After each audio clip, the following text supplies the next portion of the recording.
of the Canadian Mouseman. Finally. Finally. So, Welcome. how has your holidays been, Dom? It's been good. Happy that it's over. As much as I love the holidays, I love packing it, putting it in boxes, and storing it away. So uh, it's been good. It's been good. Oh my God. I'm going to say something. You just muted your mic. Wow, that sound is different. So yeah, it's been good. How about you? How's your holidays? How about you, Tyrone? Yeah, it was good. Busy with the three kids and all the festivities, and good to have a little bit of time off. But yeah, busy time of year for sure. But yeah, it's over quick. It's so much prep, and yeah, it's over fast.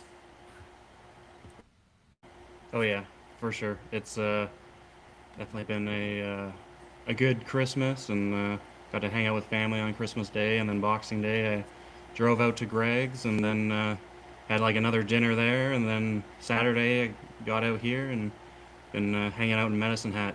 So You yeah, it's got to experience some Alberta cold. oh yeah, it's Yeah, negative like 24 outside. yeah, yeah. Yeah, we've had a couple of those really cold days. Right now, it's like negative 10 Celsius or so, so it's not terrible, but it still Down there sucks. too. So Yeah. Anything? Let's go through with what's new with you this week, animal wise. There. Not too much. Everything's still in brumation that needs to be there, and the other stuff is maintaining status quo kind of thing. I put everything, didn't feed anything before I went, just so nobody has to deal with anything while I'm gone. So I was just checking the ring python water bowls and making sure they're clean. Although my dad already said that he's changed them twice since I've been gone because I like to sit in them. So that's fun. But yeah, it's all good. Nice maintenance time of year where you can take a little bit of a break and get some other stuff done, kind of thing. hmm. Anything new with you, Tyrone? Not animal wise. I mean, there's some more stock coming in January, but this time of year is the same thing. It's nice to have that little bit of a break where we do lots of maintenance, clean cages, and fix things that are broken and replace lights and all that stuff that you don't have time to do when you're busy. So it's kind of nice to have that bit of downtime because it allows you to catch up on all that the shop duties that sometimes get pushed away when you're busy doing other stuff, shows and travel and so yeah, Hell yeah. we'll take the downtime when we can get it. Yeah, what about you, Dom? Anything new? Or just the same? Yeah, fair enough. Well, the big thing I would say is that right now I'm in my snake room and I'm wearing a hoodie, which is really, really weird. Just to give you an idea of how like I love coming in my snake room because it's nice and warm, and I love working in the warmth. I would pick heat every day, and now it's down to 66, 65. It sucks in here. Like it's like I'm wearing a hoodie and I'm comfortable. So I did do my first pairings about 4 days ago. I usually put them together on Christmas, and I actually happened to have done it literally on Christmas. I think I've put about 9 or 10 pairs together, and so far I've observed 4 pairs actually locked up. So I have one pair of inlands that have been locked up. I have one pair of West Popwins that are both exanthic head granites, so for marble projects. I have my coastals that the male that I tried to breed last year that is a super hypo tiger has finally he's bigger, and now this year he actually bred. So he was locked up to an exanthic girl, and he's also with a hypo caramel tiger girl as well. So he hasn't been locking up with there. So I've had a good amount of locks so far, which is a great start. Um, I also had one jungle pairing that was locked, which I'll talk about that later because something weird happened with them. And that's about it. Haven't paired my diamonds yet, but they're leaving in about 2 weeks to go to Shan's place because I needed to go down to 50, and I'm getting close to my maximum cold. And yeah, I paired my roughies, but they're just cuddling and moving together and show zero interest. So I don't know. I hope something changes there. Um, yeah, that's basically the only thing new animal wise. I'm doing just like you guys, fixing all the little things, changing thermostats, updating all the things that I have to do lately because I have a lot of free time. I'm off work as well for a little while during the holidays. So yeah, overall it's been good. So the only thing I notice is maybe you guys can figure this out if this has ever happened. So put two jungles together. They were locked up for like 10, 12 hours, like they often are. So they're really obvious. Then the next day, I find them separated, and I found blood in the cage. So I found bright red blood, and you could see that it was kind of like dragged or spread over in a couple of the areas. Not a lot. Like I'd say the equivalent of like, let's say 10 drops, but enough that it's alarming. And I looked over both animals. They're 100% perfect. There is no injuries whatsoever anywhere else.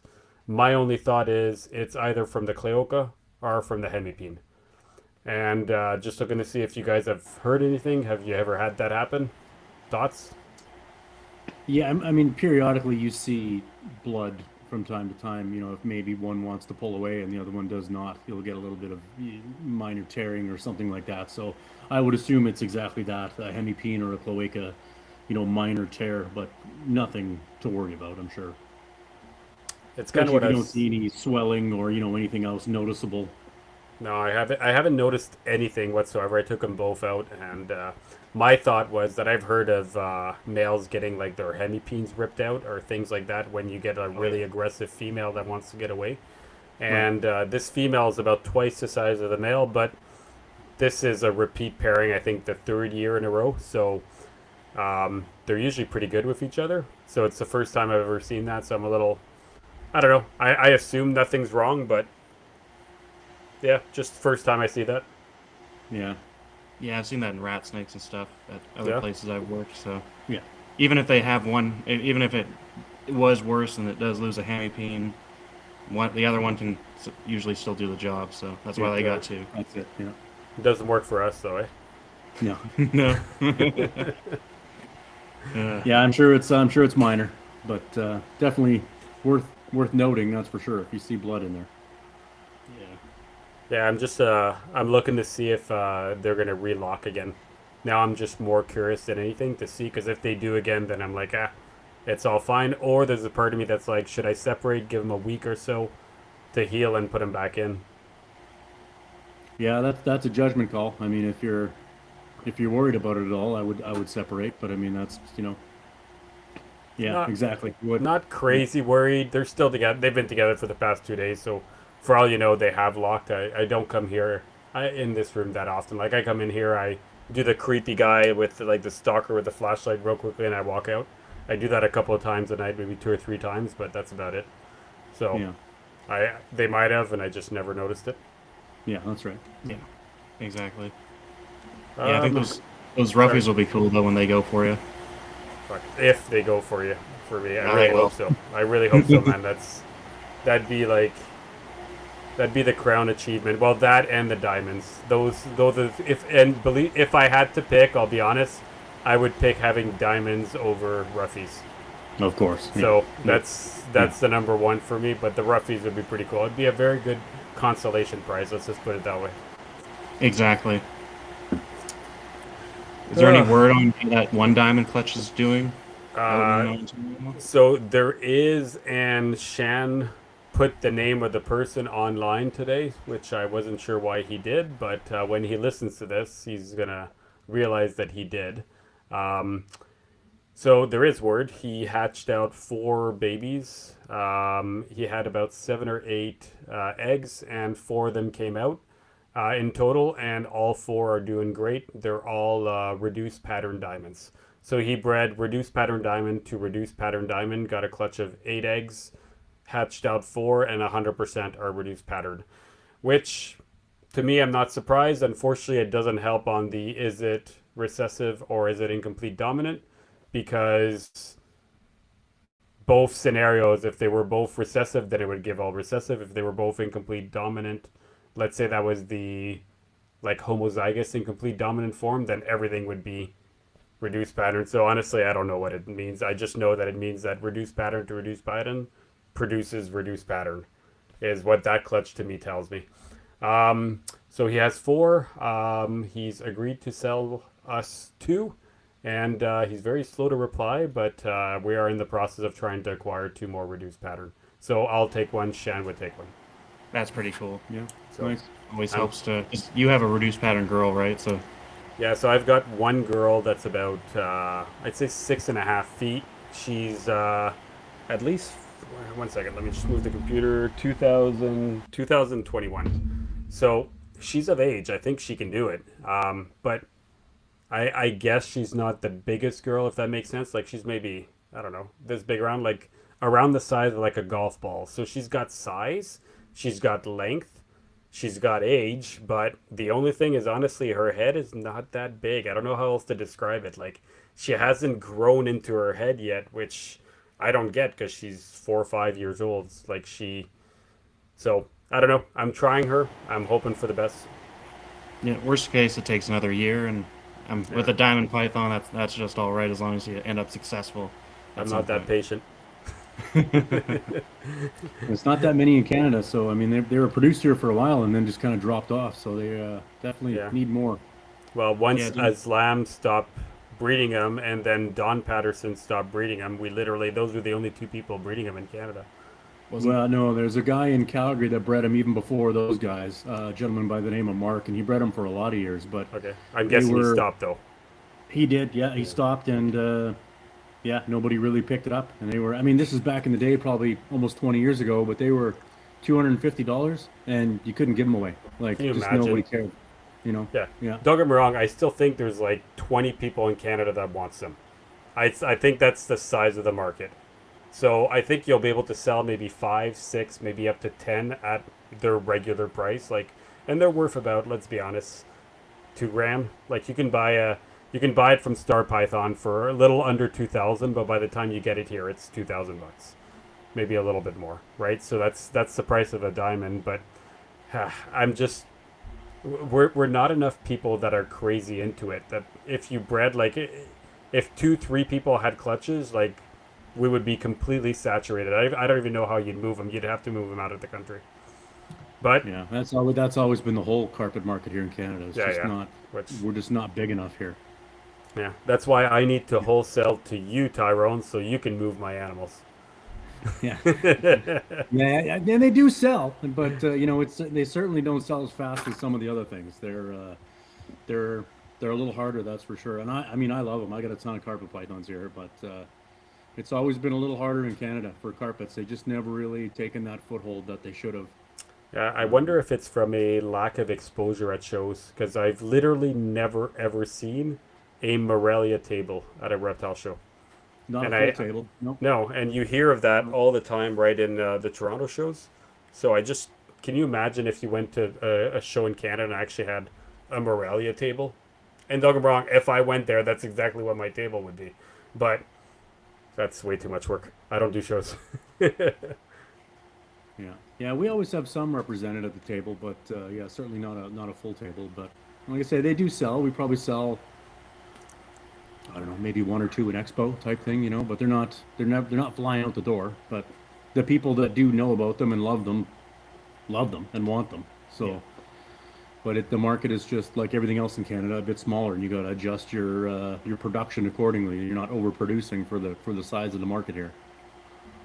100% agree. And just to reply to Savannah's message there, yes, diamonds are a girl's best friend. The only problem is diamonds for girls are way more expensive than actual diamonds. Just had to say That's fair. it. Awesome. Yeah, Well, so Tyrone, do you want to get there into you go. your backstory on how you got into reptiles? How I got into reptiles, like way, way back, like before the business. Yeah. I guess when I was a kid, I always wanted reptiles, and mom and dad wouldn't let me have anything. So the only thing they would let me have was newts. So I kind of always had newts when I was at home, and then once I got out on my own, it snowballed because I was then able to get whatever I wanted. And then I kind of had a section of frogs, had all 10 or 12 different tanks of frogs.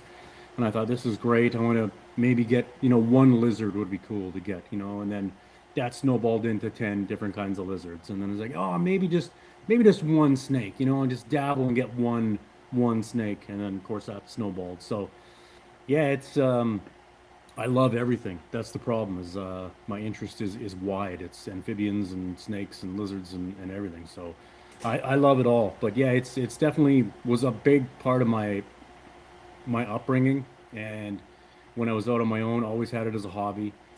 And then once I was able to buy this business, it it grew even more. So it's been a slow build for the last, well, I'm 50, so 30 years. So yeah, it's been great. I love it. I still love it, which is makes it exciting and fun to come to work every day because I think once you're bored of it or tired of it, it's time to get out because they're living animals. So For sure. Uh, so So when did you get your snake then? oh, it would have been probably a year or so out of high school when I moved out on my own. So 95, probably first snake. However many years that is, if you had to do the 30, math. 30 years ago? Yeah. Yeah. and what So did you yeah, get? it's been a while. Yeah, and it was an A Melkorn snake from a pet store. That was my first ever snake. You still So got a few of those back there. I still got a few. Yeah, still so just by represented in the collection. curiosity, how was it going to a pet store or going to the reptile shows in the 90s? So I did it, but at the late 90s. I'm curious to see because you're about like maybe 8 to 9 years before me. Um, how was it? I mean, pet stores were the place. I mean, they were there was no internet, right? I mean, they were the guys that had the lists and could order things. There was no sourcing and really anything on your own other than a few local breeders that had stuff.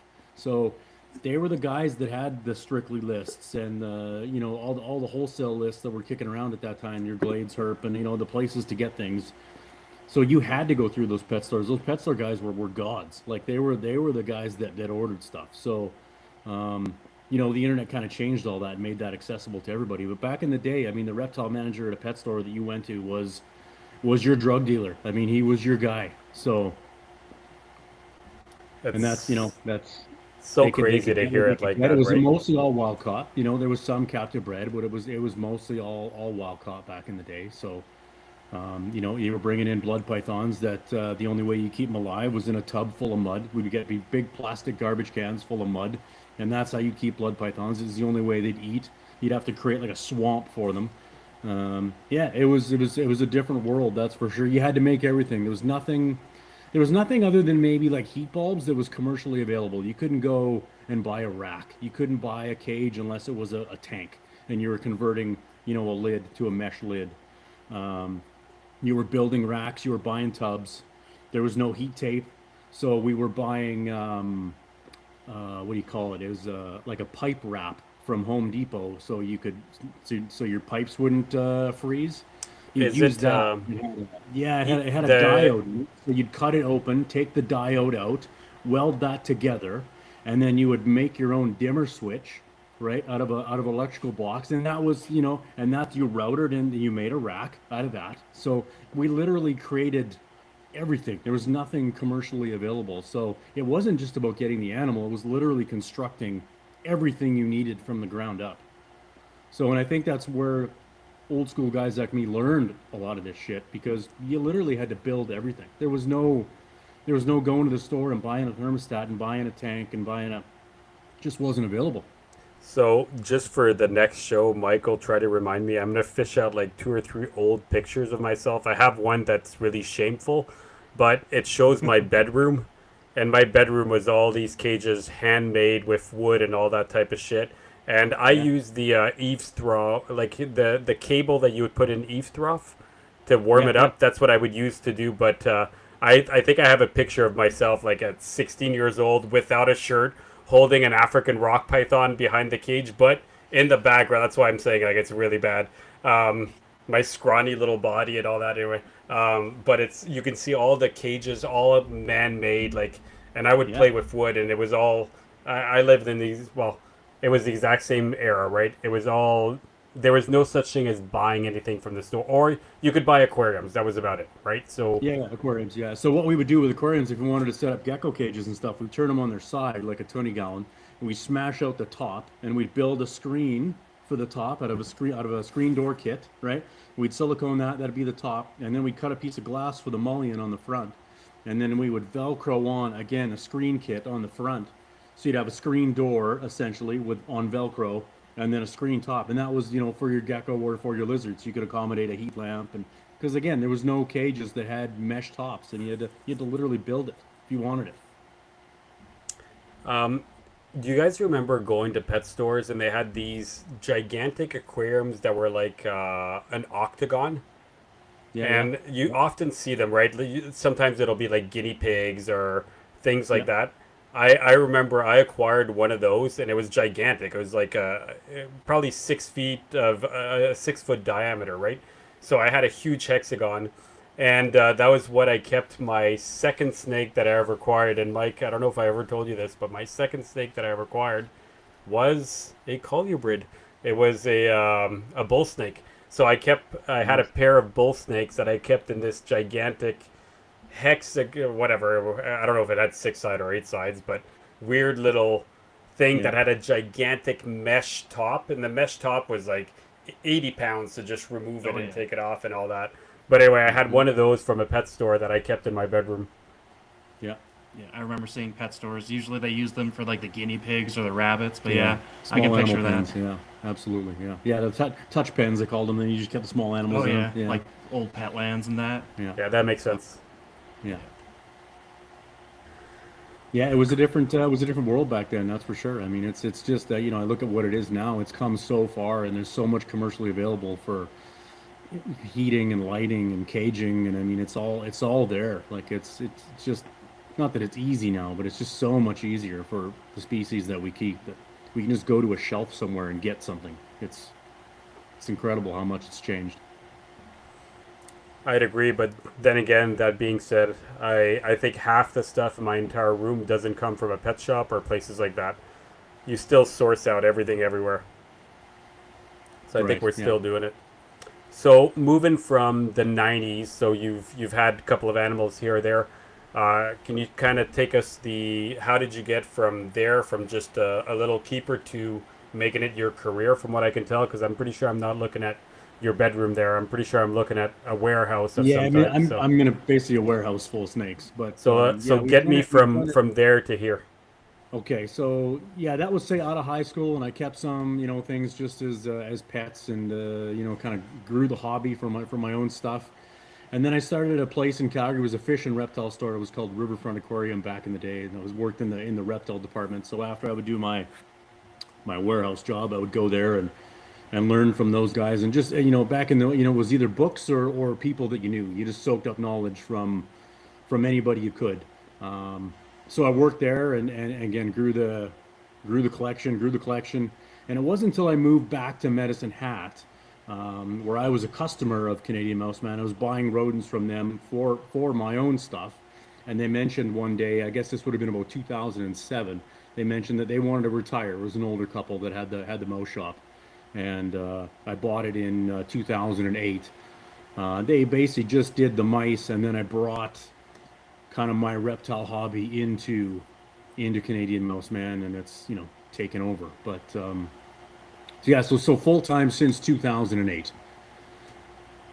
So almost 20 years, I guess, if you had to do the math on that. So you're saying full time. So you're called Canadian Mouse Man, right? Obviously, Right. we're gonna get into the rodent business, but you're not just a rodent breeder, right? Like, what else do you do? Here a little bit of everything, mostly snakes, but some lizards and things like that. But mostly snakes here at the shop. We bring in from other breeders tortoises and turtles and geckos and things like that. Things that we wholesale and resell. But the breeding projects in the shop are pretty much limited to snakes and lizards. I just started some chameleons. Um, few newts, but yeah, I mean, a little. I've bred a little bit of everything over the years, and that's again my focus of, or not focus, I should say, just because I love everything. I want to try that. Oh, I want to try that. I want to add that. So yeah, it's snowballed for sure. But yeah, we're basically in a warehouse with a couple thousand animals, basically. Do you mind going over how your warehouse is set up? Let's say for your rodent side, the animal side, and what you keep. But like I'm seeing cages on the right. I'm seeing tubs on the back. I don't Yeah, even know what I'm seeing on the left. Might be an yeah, aquarium. it's it's I don't it's know. it's The more just beard's big hiding it extras all. for anoles and stuff like that. So yeah, Oh, hold on. okay. Yeah. So can you maybe go over what your whole setup is, what your whole warehouse looks like, just so we can kind of get an idea. So 1,000 animals spread out over. Yeah, mostly breeders. There's a baby wall and kind of a wholesale area where things we bring in. Um, the rodents are brought in. I've got two or three different vendors that basically breed for me, and I bring in from those guys. We used to do it all in-house, but locally in Medicine Hat, we lost our kind of local feedlot, and that pretty much killed it for me here. So I was forced to kind of look at bringing them in from other places. So that kind of took a lot off my plate. Once the rodents kind of left the business, and I wasn't in a 4,000 square foot warehouse full of rodents doing them every day, it really freed up my time to do expand more on this because I could only do so much with the reptiles because the rodents are such a time consuming deal that it freed up my time to for this end of the hobby for sure for more breeding. And yeah, and it's kind of set up in, the breeders are kind of on this side. There's a baby section. Um, it's really tough to explain. It's just a big warehouse full of things. It's just, well, I mean, you can, Yeah. I don't know if you explain it any better, Yeah, but I like, mean, like here, this is all rainbow boas, some pine snakes, some other colubrids, carpet pythons right here. But then there's tons of V70 racks with corn snakes and you even have some ball pythons, your Angolan pythons, there's Walma pythons, blood pythons. Uh, yeah, there's like various like these heavy duty racks here with the exos on them. There's a couple ones throughout it. Kind of some have bearded dragons. Others have like these have groups of tokay geckos in them. There's anoles. Yeah, there's tons of cool stuff. maybe Skinks. maybe sometime we'll do a mobile walk around and show it off a little differently. But yeah, it's just full of stuff. And again, it's just all stuff I love. And Oh you yeah, know, there's a turtle tank behind us right now yeah, the too. turtles right here. Yeah, it's yeah. So okay, do you mind if we go over? So obviously Michael named a couple of the species. So let's go boas. Do you keep any boas? Mostly just rainbow boas. We've got Okay, some ING Colombians or Colombians and Brazilians. okay. Yeah, so some Colombian morphs. We got leucistics and albinos and things like that. The patternless Brazilians. We've got some head anery stuff, some hypos, and then some kind of, I guess, line bred stuff. Some orange line, some red line, some normal stuff. So things like that. I don't know how many. I'd have to count how many rainbow bows are here. Maybe He's at 20 there's, adults. there's more than that. Okay. 30 to 40, maybe in the adult range of rainbows. What? How do you Um, move that many babies? If you have 30 you to know, 40 I had a adults? real bad year this year for rainbows. I don't hardly bred any this year, just with the weather being so weird. But normally we get a couple hundred baby rainbows a year, anywhere from 150 to kind of 200, depending on the year. And And yeah, you have no they always issues moving them. not at all. Wow.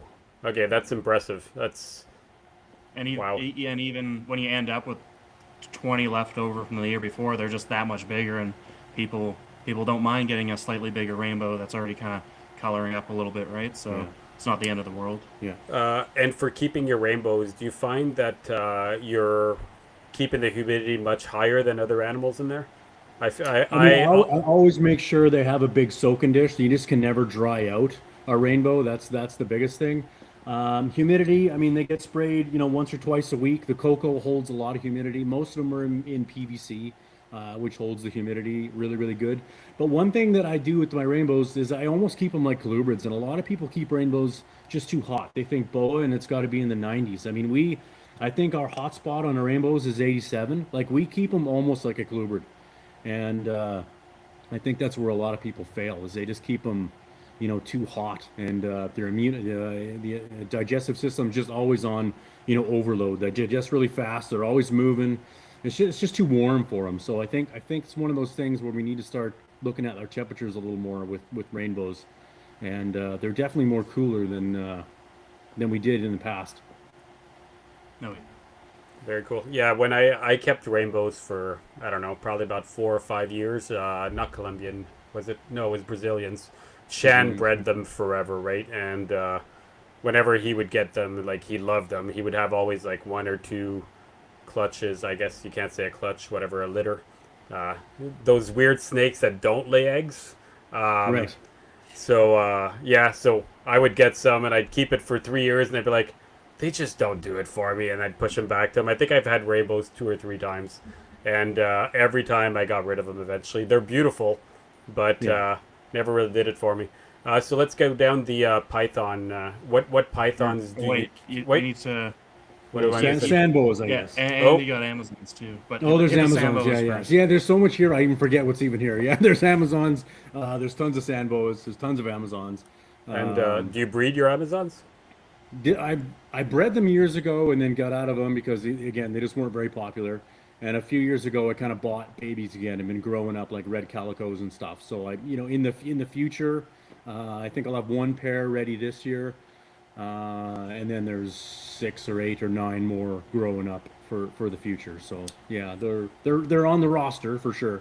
So I've heard a lot of people talk about Amazons. They seem to be gaining in popularity for sure. Do you Yeah, mind going over which morphs you have and how you think they work? Because it's one of the things that I've always been very curious about, and it seems yeah. like How they the how they work mutations. is how they work is real hard. I mean, I don't think people still really have a full handle on how they work, especially when you mix two things. They seem to do, something that you think is going to happen doesn't happen. So I mean, there is some like calico stuff that's a little more, like cut and dry. You know what you're gonna get, but a lot of them are still.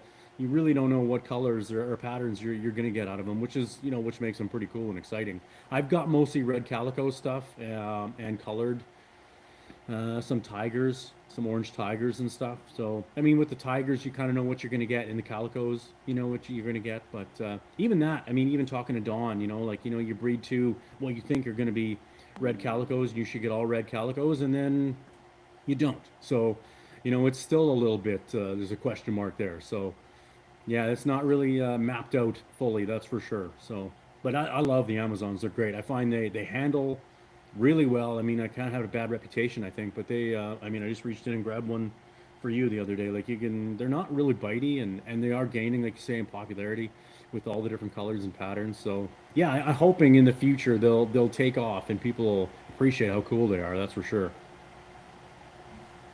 Uh, Sandbows are another one. I love sandbows. I think they're underrated. So the again, a million different colors and patterns. Oh Don't yeah. get very big. I mean, I know you love sandbows.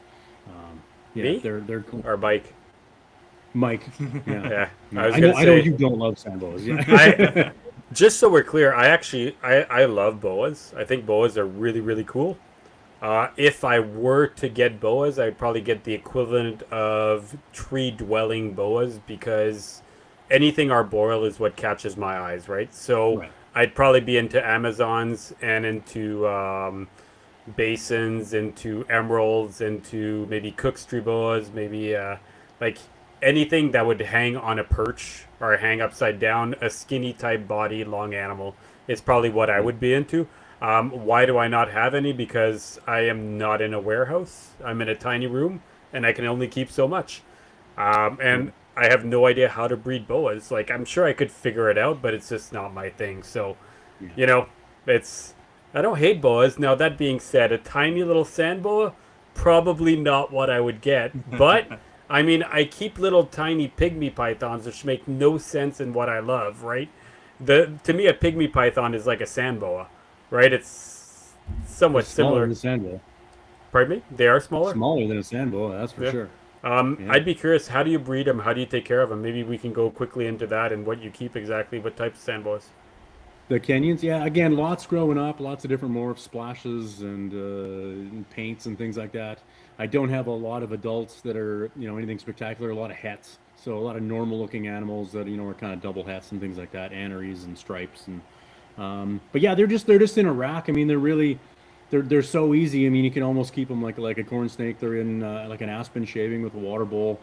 Um, their temperature again is very similar. It's 87, 88 on the hot spot. I don't really, they don't need a ton of heat. Um, just just perfect little snake that comes in a million different colors. They're when you do see them, that's the only drawback is Yeah. you got to fish them out of the bedding to find them. But once you do find them, man, they're awesome. So cool. Oh yeah.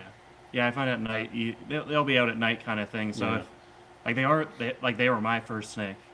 So if people don't necessarily, if your parents don't necessarily enjoy seeing snakes, or your spouse, well, just have a tank full of aspen shavings, and at night you can go by and it might be out cruising around kind of thing, Yeah. or you just see its little head poking out, ready for food. So, yeah, they're neat. Yeah. Really cool. If you handle them, they might actually be all right. But Yeah. if you don't handle them, then you might get bit every time you pick them up. Yeah, But that's true. Yeah. yeah, So I've seen a couple of insanely round sand boas. Like I've seen some like almost as roundabout as like I'm gonna say a toonie. For all the American, a toonie's a $2 bill. It's like, Yeah. what do you think? That's Are accurate they for a big female. are they supposed to get that big, or is that an obese? well, when they're gravid, they can be that big or even a little bigger. But Bigger. yeah, Yeah. Bigger. Yeah. when they're, I think if they were like that and they were like not gravid, that would probably mean they're a little fat. But for the most part, they're, if it's like any snake, right? Like you can, they'll really thin out. Like the males, my male's pretty small. Like he's Oh, they're so small compared to the females. like Yeah. I just feed him like once a month kind of thing. Yeah. He goes off food during the breeding season. You Which almost is feel now, bad so- putting those males in there. I mean, Oh, they yeah. look like just little babies compared to the girls. So Oh, yeah. yeah, They they barely. always get the job done. Yep. Yeah. Keep them in a 10-gallon basically. Yeah. It's not about the size, my friend. That's right. That's right. Yeah. Anyway, that's what all the girls tell me. But anyway, Yeah. Um, Yeah, that's about it. That's about it for boas, actually. Yeah, not too many boas here. There is a few, just like common boa morphs. We got some IMG stuff and some VPI stuff, but I only have 4 of those animals in the shop just because they're so big. I mean, they need big cages. It takes up so much room. So There's a couple big red tail skins hanging from the ceiling that are huge though. yeah, you probably can't see. is that what that? Well, I can see something. I thought that was a 2x4, like the diagonal one. Like No. that thing there. Yeah, that was That's that. my oldest female red tail. She was just over 13 feet. Damn. And when she finally passed, I had her tanned. I just couldn't bring myself to throw her away or get rid of her. So I had a friend who did all that with the skins, and he would do it himself, cut it, remove everything, and then use borax to remove all the leftover flesh on the skin and everything like that. It was really cool, actually. Like I thought it was really cool. I guess I didn't want to get it done for myself because I feel like, I don't know, like I don't want people to think like you're a poacher, you're killing the animals for no reason, right? And I know that's not what it is, right? And then again, it's like, what do we all do with our dead animals, right? Because let's be honest, when you have 1,000 animals, you probably have one animal that dies every month, right? It's just a numbers game. It's like Right. your freezer fills up, and eventually you gotta bury them, or you gotta move them somehow, or you get that person that says, "Oh, can I have all your dead animals? Because I like to get the skeletons out." Like I've donated bodies of animals to so many different reasons. So, and I there's nothing wrong with doing the skin. I think it's really cool. I don't know. I've always thought people would have like a negative, I don't know, a negative feeling, or things like, yeah, you just killed your animal for the skin, like because when you see a leather shirt, or you see like, cowboy boots made of snakeskin, you feel that animal was not killed in a humane manner. It was killed for those boots. Anyway, that's the way I feel. yeah. No, I can see that Yeah. for sure. But yeah, having that animal so long as a pet, I just couldn't bring myself to just dispose of it. So this was my way of kind of keeping her around. But yeah, I can definitely see both sides for sure. Not for everybody. No, I hear you. Like I think we all have in our collection one or two animals that is not there to breed, is not there for anything. It's just there because it just has that feeling for you, or it's one of your first ones you've ever gotten, right? Like, I got rid of one of my first animals 2 years ago, maybe 3 years ago, and that was tough for me. And we right before we went on air, actually, we were talking about jags, right? So my first really nice carpet python that I got was one from Dawn, which was an exanthic, pure exanthic caramel coastal jag, and that male has produced so many babies, so many litters. He's sired so many females, but eventually I just had to stop breeding him, and then I just kept him in my collection for another 5-6 years of him always being benched. I'm like, oh, maybe one day I'll need him, maybe one day, and I just never repaired him because I was tired of breeding jags. But I think he was 11 or 12 years old, maybe a little bit older, And eventually I decided to move him, and that was really tough. And the reason I moved him was not because I didn't want to keep him anymore. It was purely because I have a very big space constraint. Like I can only keep so many animals. But I mean, if I talk to Shan, if I talk to you, Mike, I'm sure the same for Tyrone. We all have those couple of animals that we've kept forever that just will never ever move out. Like it's like your house pet, right? Like your house cat to a certain degree, or dog Yeah. if you're a crazy dog person. Yeah, absolutely. Yeah. Yeah, there's always going to be favorites. That's for sure. I mean, even in the shop now, we're growing up a monitor as a kind of a shop pet. I mean, you still want, I still enjoy animals just for having the animal. I don't feel the need to breed, everything that I keep. It's nice to have just an interest in an animal and keep that animal, which is, a nice shift in the hobby. For a while it was, when somebody asks you about something, they always want, is you have a male and a female? Do you have a pair? It's nice when you get people that want just the animal because they love the animal and don't want a pair of everything. Just the love of the animal is something that we kind of got away from a little bit with, everybody wanted to be a breeder. And nobody wanted to be a hobbyist. Everybody had to be a breeder and have a logo and a Facebook page. And, it's nice for people just to keep animals because they love animals. So it's nice to see that once in a while still. Oh yeah, I think doing the shows like I see it too, where a lot of the people buying stuff now are buying it for a pet, or they have a collection, but like it's a random collection. So like they want a carpet python, and then they want their rainbow boa, and then they got their corn snake or their king snake, right? So it's definitely kind of going almost back to how it was, or maybe it never left that, but for us being in the hobby this deep, we definitely do see a lot of people, at least in the past, buying. Oh, I want to be a breeder now. I want to make a business out of it, and that's probably mostly from the ball python side of things. But nowadays, I think it's pivoting, and I think like having guys like Tyrone at our show in BC and his shows, it definitely helps kind of get that variety out there. So maybe let's hit on that. Or actually, let's hit on the pythons, and then after that, we can talk about some of the other stuff Tyrone has going on. Yeah, I was just gonna say real quickly.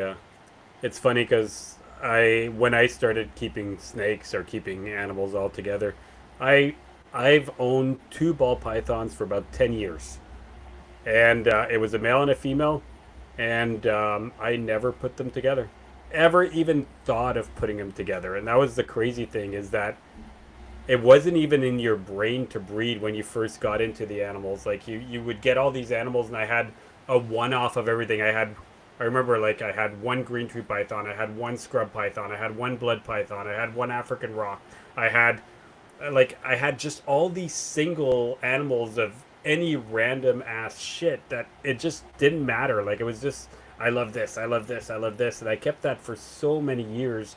And Yep. now you look at anybody coming, they have one animal. It's like, I need to pair it up. Everything needs to be about breeding now. I feel like you should learn to love and keep the animals before you jump to that step. And I mean, I think it took me 6, 7, 8, 10 years before I even started breeding. But I guess Yeah, everything's different. we used to call those lemony snickets collections, where you had like the one onlys, which I love, right? Somebody's got a lizard and they got a frog and they got a snake and they got, that's great. I mean, you love all that stuff because you love it. You don't need to pair it up and breed it.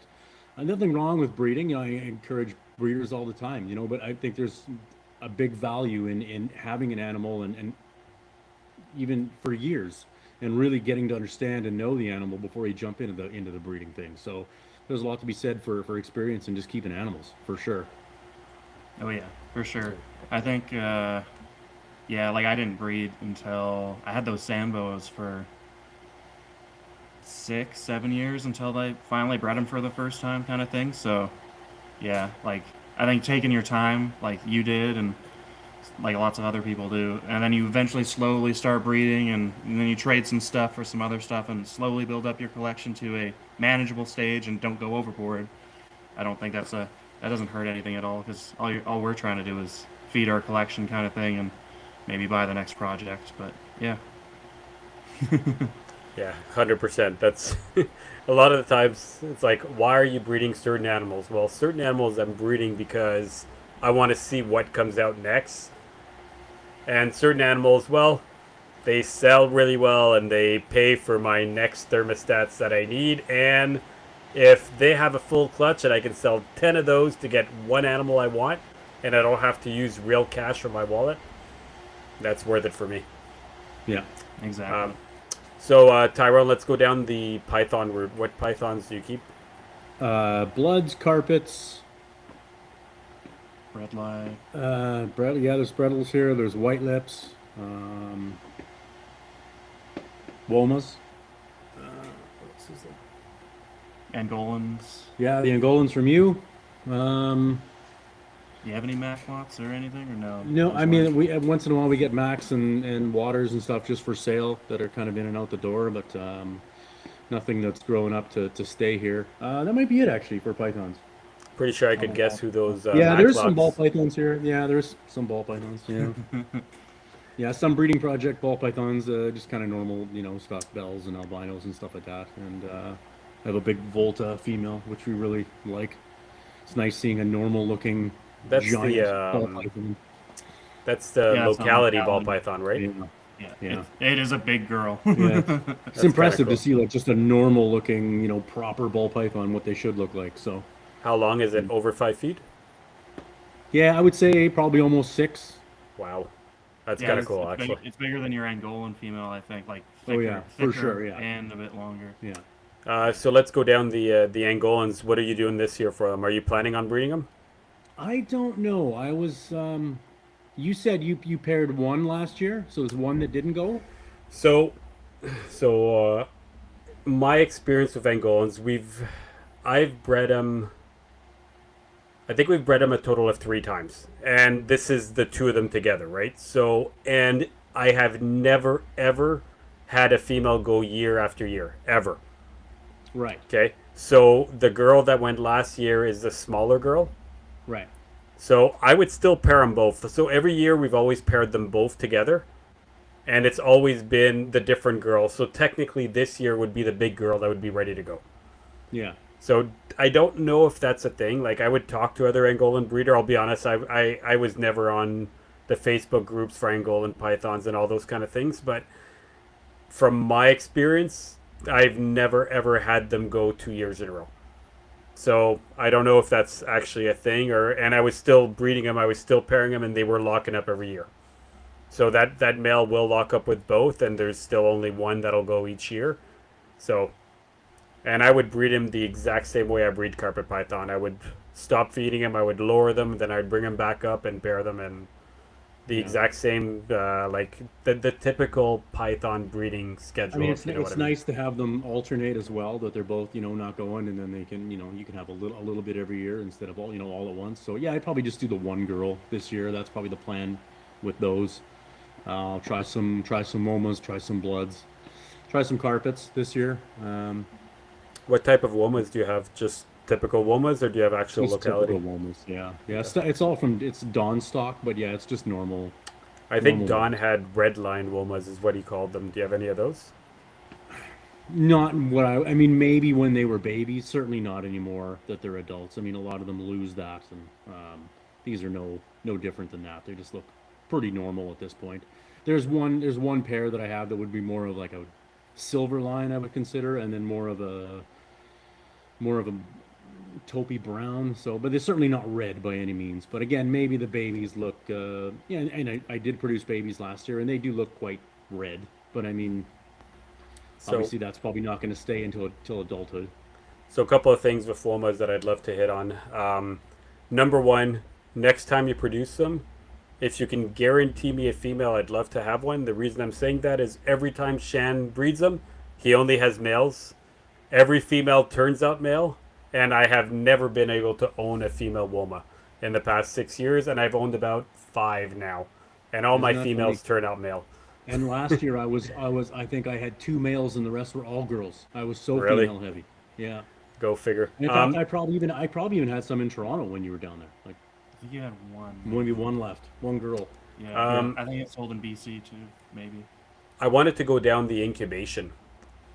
So I found that from talking to Shan, because I actually have not bred womas, but the incubation seems to be a little bit different. I'm just curious how you do it. If you've had any issues with woma eggs compared to other python No, and eggs. I've not done it a ton, only a couple times, but definitely very humidity sensitive. So it's one of those ones that needs to be dry.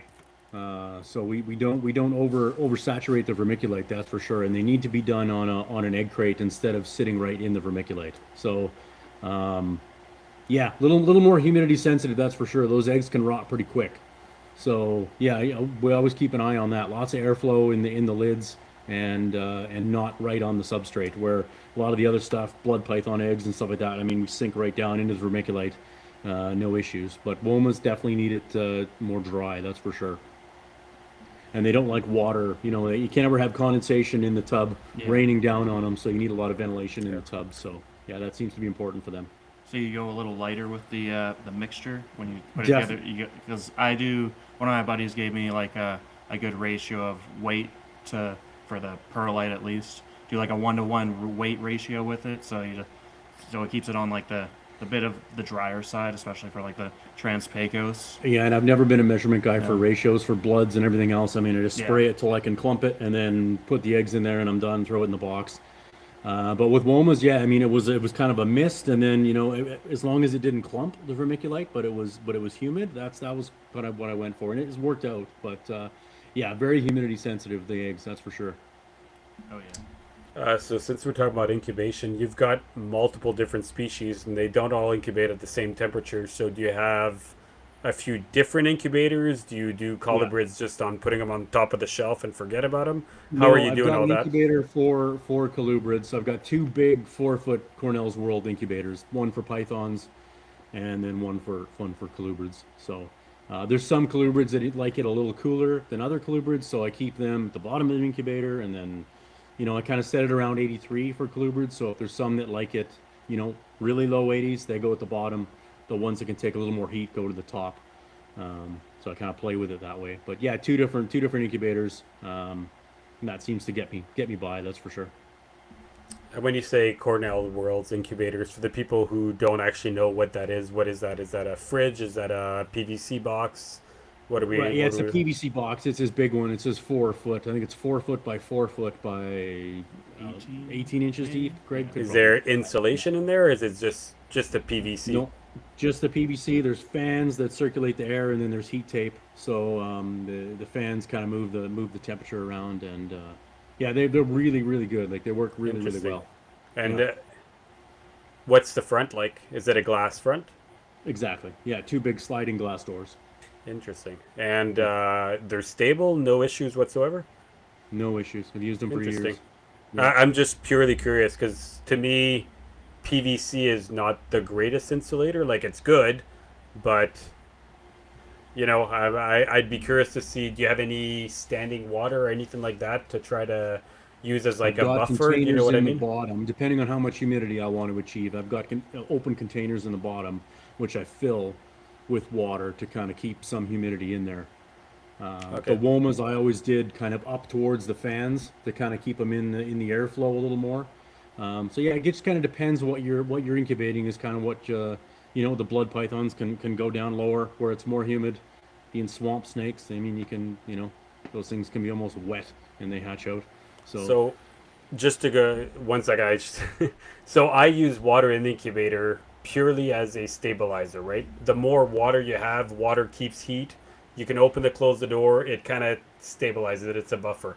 Now I'm trying to figure out, you're saying you have water, but the water is open, so you're creating humidity inside your incubator and inside your egg box. Is that correct? Or is correct. your Yeah, incubator dry? because this particular incubator has got 3 fans and it moves a lot of air. Some of the other ones, like guys use mini fridges and things like that, and just use heat tape. There's no real airflow. They don't have fans in there, so they don't need extra humidity. What's in the box stays there really, really well. But these ones, because they move so much air to keep the temperature stable, it can almost dry things out if you're not kind of focused on what you're doing. So we use the standing water on the bottom to kind of offset that. Is there any air vents in the back, or is it just the glass panes kind of thing? There's a little bit of gap between the panes, and that's it. Yeah. Yeah, yeah, they work really, really well. But again, you got to pay attention to, some stuff like some more dry, some stuff like some more wet. So, you gotta play with it. That's for sure. No, no, I hear you. I'll be honest, I've never ever owned an incubator that was store bought. So, oh, that's not true. I owned a Hovabator back in the Oh, 90s, but yeah, that yeah, doesn't count. yeah, yeah. We've all used um, those. Yeah, so, I use a Coke fridge for all intents and purpose, like the actual yeah, store Coke fridge that's a full size. I had the one that had the fan, the condenser all on the top, so I literally removed it and I have a perfect box. yeah, I do have a fan in there. I put the fan on top, and the idea is just to push the hot air down. yeah. Exactly. And I use a, um, the Sterilite box that you use for rack that are probably about, I don't know, 42 gallons. I don't know, the medium sized ones that you would keep like corn snakes or things like that in. So I keep that one at the bottom because it fits perfectly in there, and that one is filled with water, and it's Hmm. purely, but it's closed. It's purely just as a stabilizer Right. for heat. And I figure if ever I lose power and I don't have anything to fix it, just the heat of that water will keep dissipating and keep the temperature. But I don't know. It's one of those things. I honestly I didn't even know Greg or Cornell Royal, sorry, had incubators for sale. I think it's really cool. Especially the idea that you could do it with PVC and it holds heat well. I'd be curious Yeah, to try it, but yeah, they're definitely easier to move around than a big oh freezer. fuck yeah, that Yeah, incubator weighs you like have to go three digging hundred on a pounds. site to find all the goodies. Greg has a lot more than you think he has, but yeah, it's Yeah, he's got three different sizes, and of course you can make something custom size as well. But I've always just bought the big ones because we, producing a lot of eggs. So yeah. Yeah, there's quite a few. Like I've heard other people use different companies. Like they're all the same product in the end, kind of thing. In terms of having the PVC and that, and lots all those incubators are known to do well. So yeah, PVC as using it for an incubator has definitely been trusted by a lot of top of the line breeders. So talk about incubators. You've got tons of cages and your incubator. So I want to go down the thermostat real quickly. What do you use in everywhere? What is your go-to and why? Because I think there's three or maybe three brands that are mainly people use. Which one do you use? I've got a little bit of everything at the shop. I got some herb stats. I've had some of the channels fail on herb stats over the years, so I'm not as stoked on them as I used to be. The more crap they put in there, the more that can go wrong. So for years, I was a Helix guy. My whole shop ran on Helix for probably the better part of 20 years because they're just so simple. They I think I never have ever one break. Helix left. Sorry, go ahead. Yeah, and they're great. I mean, for the stuff that doesn't need anything fancy, you set the temperature on those things and you forget it. They're good for 500 watts and they're solid, and I use those for forever. So I've still got a ton of Helixes here that I bought forever ago. Now, once they go, because Helix is no more, they shut down. They're done, unfortunately. Um, but yeah, I've got a little bit of everything here. I'm not really loyal to one thing. I'm try different things every now and then and whatever works. But I really like simpler. I don't like, putting a million different options in. It's just more things to go wrong. So I like simple stuff. Yeah, because you also have some Vivarium electronics Yeah, there's ones some too. variable electronics ones here, and they're okay. They've been fine too. The 200s and the 300s, they've been all right. There's still some herb stats in here, some pros and things like that. So and they're still running helixes too. So yeah, there's a little bit of everything. I think some spider ones. We used Johnson controls for a lot of years. They were real simple too, just kind of off on proportional. Nothing fancy, no night drops or nothing like that. So yeah, I like simple. When you have this much stuff, you can overcomplicate things real fast. So I like to be able to just look real quick, see what it's doing, if it's working, not working, and so I was gonna say you if know, you like more of the plain, I find the Vivarium electronics are much less options and much more plain. I use them for actually my incubator for some reason has been on a VE forever because it's the one and only VE I have. And you know what? It's the same VE I've had for probably about 8 or 9 years, and it's still working. So that one stays there. But all my room is, I'd say not all, 90% of my room now is on herb stats. The only thing I don't like about herb stats is I've got one spider web, I've got a lot of new ones, and I've got some older ones, and the programming isn't the same depending on the year or the model, and I find that really annoying. Like I've got an old Herbstat 2, but when you click the button, you gotta wait 5 seconds, then it changes screens. That if that's not what you want to wait, you gotta wait another 5 seconds, it changes screens. And I'm like, what the heck? Like it's so annoying. You're muted, Tyrone. And I find that so annoying. And other ones, it's like when you can just go in the menu and click everything. So I like that, but I wish they were all the same year and the same type, so I could scroll down and know how they work. Because like once a week, I'm changing everything down 3 degrees at night. And I'm like, oh, how does this one work? How does that one work? So, and they're all herb stats, but they don't all work the same way. So it's something like buying used. I don't buy used anymore because I don't want to use the old programming, if that makes sense. Yeah. Yeah, I know. I like playing with the systems a little more with my herb stats, but that it's kind of how everybody likes to use the tools that they have there that you can choose from, right? That's why everybody's collection is different, right? Some guys do something one way, other guys breed the same thing, have the same success, but they do it a totally different way. So Yeah. it's the way of your room kind of thing. Yeah. So yeah, it's always fun to learn how other people run their collections and Mhm. that. So do we want to? You breed a lot of blood pythons. Maybe we want to hit on some of that stuff that you got. Yeah, lots of bloods too. I love bloods. They're another one in Canada that, just like the carpets, they're not for everybody, but, especially with the size of them and sometimes the temperament. I mean, most of mine are pretty good, but they're not for everybody. That's for sure. So you're limited to how many you should produce in Canada. That's for sure. We kind of have a roster where we just this year we're going to do these 2 or 3 females, and next year we'll do these 2 or 3 females. So we're not producing a million blood pythons to flood the market. So that can a little goes a long way. They're not for everybody, but they've always been one of my favorites. I love bloods.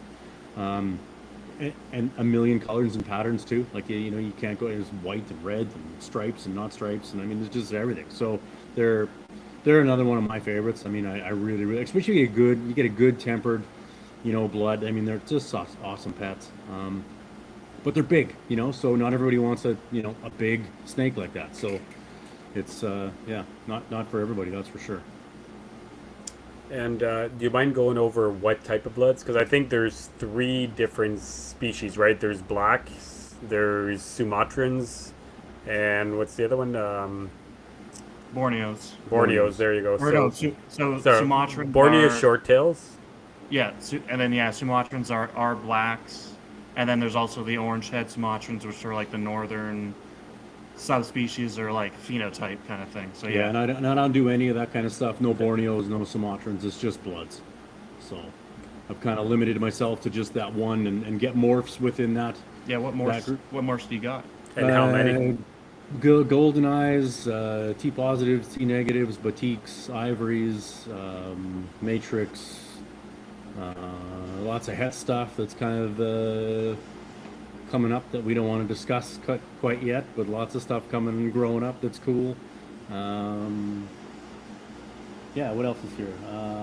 Magpies. Yeah, there's some mags. I did mags to mags this year and just got a clutch of mags, which I really, really like. I love mag stuff. And that's is that a Matrix 007 or? It's a super 007. Oh, so okay. yeah, 007 to 007 it gives you a mag. So yeah. Oh yeah, because Matrix to Matrix is the ivory, right? Exactly. And then what's a Matrix to 007? Is that? That's a golden eye. Oh, okay. In there,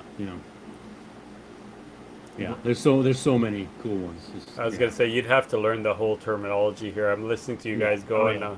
Yeah, and the 2 different lines of albinos, the T negatives and the T positives. I mean, they both have their, T negatives are no melanin at all. So, it's your real red and white kind of stuff. Or the other ones are a little more caramelly, the T positives. But depending on what you mix them with, they both do really cool things. So, yeah, something for everybody with bloods, that's for sure. But, yeah, they've always wanted. I've probably had bloods in my collection for 25 years. Like, I absolutely love them. So, real quickly, I've heard that there is a gene the equivalent to the jag of the coastal carpet in bloods. Is that right? Is there one that is like that? Not that I'm aware of. No? Not in a blood. No? Okay, then I'm wrong. And the second thing is I'd love to get into the... how do you keep them? And maybe just like the real quick breeding process. Are you breeding them like any other python, or Yeah, basically like a ball python. There's nothing real tricky with it's having your animals identified correctly, male and female, and putting them together. Like we don't night so drop there's them. no We don't. cycling, there's nothing? No, not at Hmm. all. They just go together and do their thing. They're not hard to breed. I mean, They probably get like a subtle, like they can kind of feel the seasons change to an extent, yeah, but and not we might we minimal. might we might spray them a little more to kind of maybe simulate a rating season. We might spray them a little more before we put them together. But I mean, nothing. Yeah, There's certainly no big trick. That's yeah. for sure. Whatever, To blood pythons. whatever the room kind of shifts to throughout the year, that's what they got. Exactly. Yeah. Yeah. And No, they're real cool. Yeah. and clutch size, like on a big girl that's let's say 6 feet and the size of your thigh around, how many eggs are you getting? At 25, it's kind of 12 to 25 depending on the female, which is enough for the Canadian market because there's a handful of guys that breed bloods in Canada, and that's kind of enough for the market. So As I say, I think I can name like 3 or 4 that are breeding yeah, bloods and right that's now. and that's enough to kind of satisfy the market. That's for sure. It's just like carpets. I mean, you kind of hit a limit of, you're always hoping new people come in and pick it up and gain interest, but you're only going to sell so many on the day. So And egg size. So if I'm going pygmy python, then I'm going carpet python, then I'm going ball python, then I'm going Angolan pythons. Where do the eggs fit in there? I would say somewhere Angolan-ish or bigger. Oh damn! Yeah, Because yeah, they're big. Angolan python eggs are ridiculous. Like Yeah, it is the biggest egg. No, that's not true. Retic eggs are pretty damn big too, right. and all that. But they're huge. They're huge. Like Yeah, big eggs. okay, Yeah, big. big old marshmallows. Yeah, So then the babies come out when they're born, and they can pretty much take down like a hopper to adult mice. yeah, almost an adult right off the bat. Yeah, for Oh, sure a large hopper. that's just too easy. Yeah, it is. Yeah, and they most of the time they eat really well, frozen thawed right off the bat, and yeah, they're good. Very nice. So I think I heard in the background that you've bred white lips. Is there any truth to that, or is Michael full of shit Yeah, like usual? years ago. I think it was the first time I bred white lips was I'd have to go back and look. 2003 maybe. Um, and honestly, I sold them for at the time. I priced them high at $250, Wow. and you couldn't. I couldn't give them away. It took me months. I mean, just nobody cared. I mean, it was all about that was the kind of the beginning, I guess, of the ball python craze, and everybody was kind of getting out of the oddball stuff. It all just kind of got pushed aside, and just nobody cared. And were they blacks or golds? And They were golds, yeah, golds. golds. Take me Yeah, into like how did you do it? How'd you all Walcots? I imagine. it was LTCs. Yeah, it was stuff that I don't maybe was in the wild captive for in captivity for 6 years, kind of before they bred. They came in as pretty youngsters, and then kind of grew up with a buddy of mine, and then I got them and bred them. But I just kind of cycled them like everybody else. Like there wasn't a big. I really didn't do anything that different. I think it was just about having them the right age. They were probably close to 7 at the time, and them being comfortable. They were still a little spazzy. I'm growing up another pair now that are really crazy tame. Like it's unbelievable. And these were captive bred in the U.S. apparently. They certainly handle like it. I'm hoping that Do you know who that they're from? temperament passes on through the generations.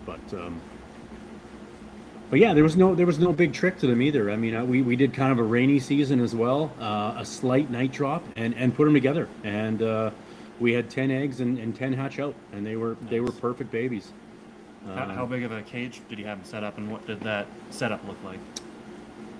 Very simple back in the day. I mean, I'm definitely now I do a lot more, interesting substrates and big cocoa branches and things. Like that back then it was very, I think they were even on pine shavings, believe it or not.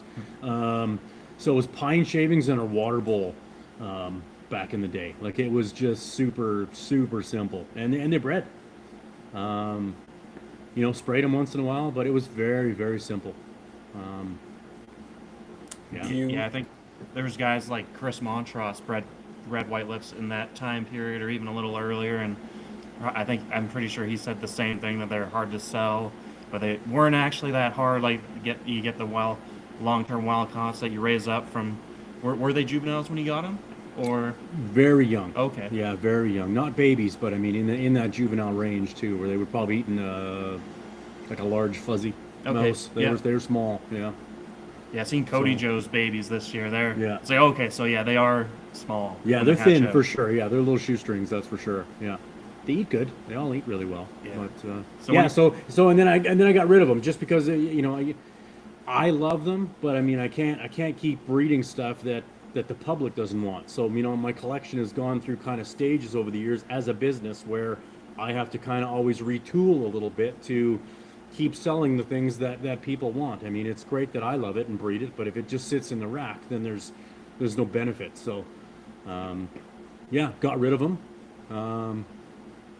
and then regretted it years later. So now I hear him again, growing them up again, because now we're seeing again. It's come around where, the ball pythons are a little more stagnant in the market. They're kind of sitting longer than they ever have before, probably, and people are looking at other projects. They're looking at just interesting colubrids and different boas and pythons, and that's kind of the focus now, setting up real nice natural environments. And so yeah, now I think we're probably to the point where they would sell again if I bred them, but back then it just wasn't a thing.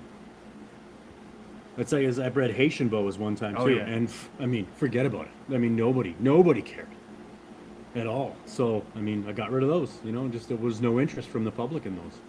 Maybe if I was in a different part of the world, maybe if it was in the U.S. or something, it would have been. But even then, but like here, Haitians are Dominicans. They're just like that, the more kind of bland color. Like the Dominican reds are the bright red ones, but they're the same species. Hey, if you hear somebody refer to Haitians and Dominicans, it's the same animal. But yeah, like back then they probably did you get yours wild caught, or were they? oh yeah, 100%. Yeah, Yeah. yeah, because Dominican was open for export like Yeah.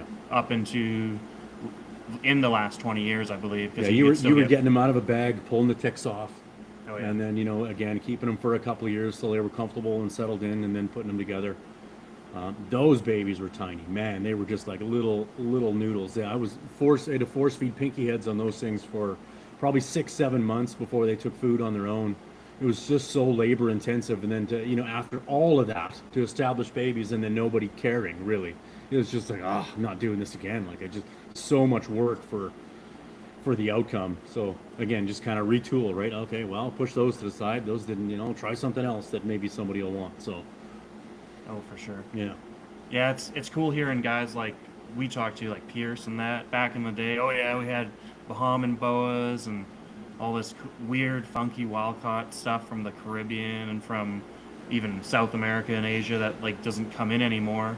That used to be super common, not common anymore. Yeah. Like even African shipments now are you get the savannas and the white throat still, and ball pythons sometimes, but like it's none of the cool like South African stuff or some of that funky weird stuff, right? Like Yeah, I'll grab that white lip real quick and show you.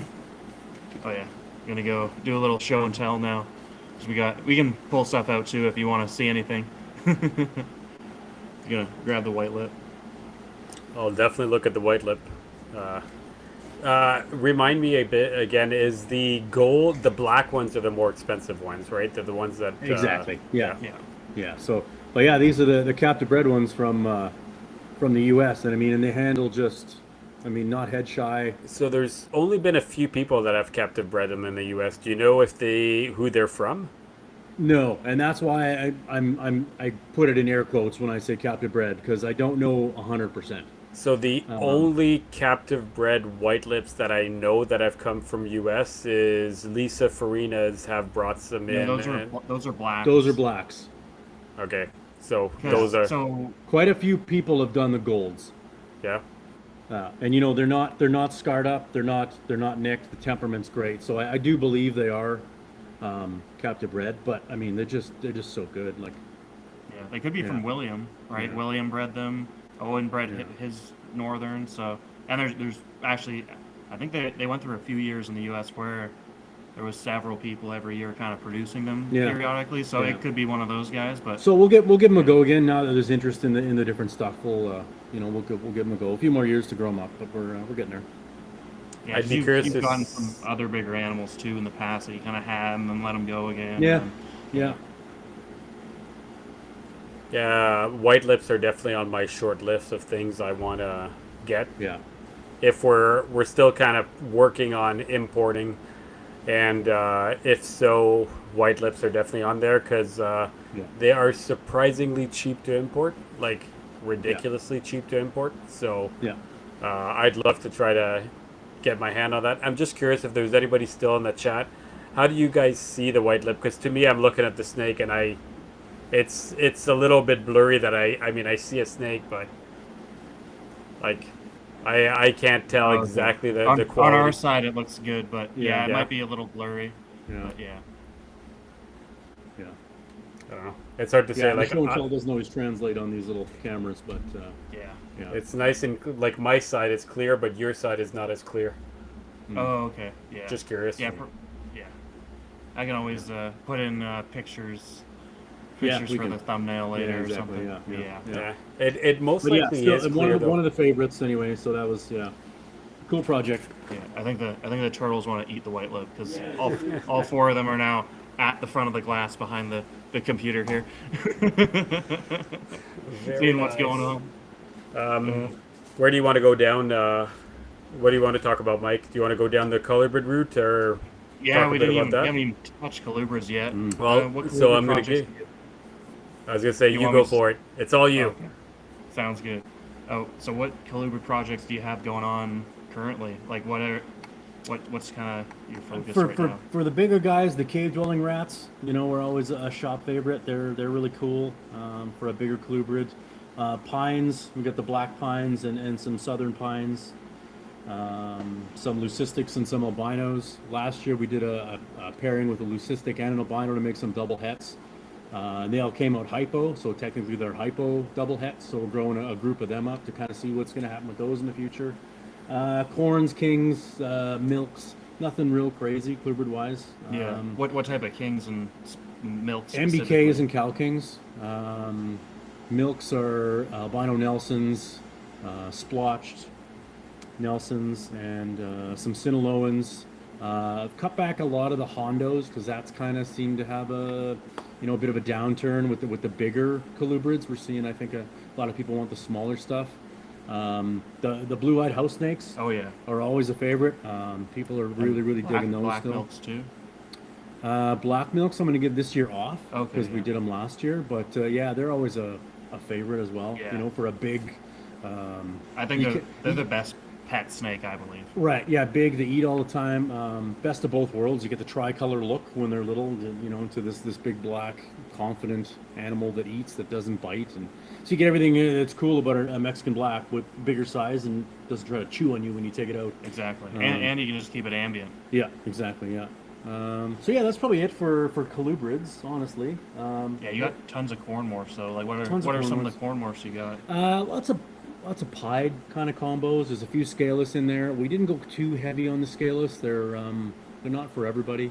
The people that like scaleless really like them, and then there's still a lot of purists that are not into that thing. So we didn't go crazy with those, but lots of pied stuff, fire pieds and Oh yeah, those caramel things look cool. pieds. Lots of good pied combos. Some palmetto stuff. Just kind of and right down to normal stuff, amels and anneries and Oh, yeah. snows and. I really like salmon snows. I've got a bunch of salmon snows Oh, that yeah. are real nice. So I still really love corns. Yeah, you went hard into you picked up a bunch of candy cane stuff too. Yeah. Those are So- growing up. When it comes to corn snakes, a lot of the lower end corn snakes, right, are worth what, like $30-$40, right? They're in the lower price range. I I've don't. always- I even sell my normals are 85. I don't sell anything Okay. less than 85 and that's a normal. And then we go up from there. I really have a tough time selling snakes that are under $100 because I really, it comes back to that disposable mentality where if people don't pay at least a decent amount of money for something, they're not going to take care of it. Which is why we don't carry with the wholesale anything cheap and disposable, the wild-caught anoles and grass lizards and things like that, because it's just disposable, and people just don't if they don't pay a decent amount of money for it, they don't want to take care of it, and I just don't want to contribute to that problem. So it has to I like something to have at least a little bit of a value, and then people want to take care of it and put the money in the environment and the tank and things like that. But the real disposable stuff, I'm not really interested in dealing with. So 100% agree. And the reason I was going to go there is because you sell, you retail as well, right? So I was more trying to figure out the how do you sell an animal if it is that cheap and still make a profit? Because the problem is, as soon as you get it, you got to house it, you got to feed it, and right there you're pretty much right away losing money. So I was going to ask you, what's the minimum price you start selling animals to actually be able to say yes, it's profitable? Because let's be honest, if that's your career, that's your life, you can't Hmm. sell $30 animals because there's no way for you to make a profit on a $30 animal, right? Right. Yeah. So Yeah, and it's just more about the life of the animal, really. I mean, it's like all the stuff we used to bring in wild caught back in the day. Um, like if what's an example? Like a Spider-Man agamas or oh red-headed yeah. gamas or any of those cheap $19 lizards. I mean, where are they now? They came in by the millions, and they're just not around. So Savannah monitors. yeah, it's just that stuff that it's just not valuable enough for people to take care of. So, and if it's not, if there's no value in it, then they're not going to take it to the vet, and they're not going to set up the prop of their house, and they're not going to spend $150 on a UV setup because the animal is only worth $40. So, yeah, I just don't deal with any of that stuff that's disposable. That's one part of the hobby where I've really backed away from. Um, and that's one of the areas where I think with the shows and things like that, and other groups kind of trying to police us and things that we really need to look at more is should we be bringing in that stuff that's on more of the disposable side that's not been established in captivity. To me, I mean, if it's been brought in for 20 years and it's not established in captivity yet, it's not going to be. Nobody has put the effort in. Stop bringing it in. So I don't know. That's where I'm at on that kind of cheaper stuff.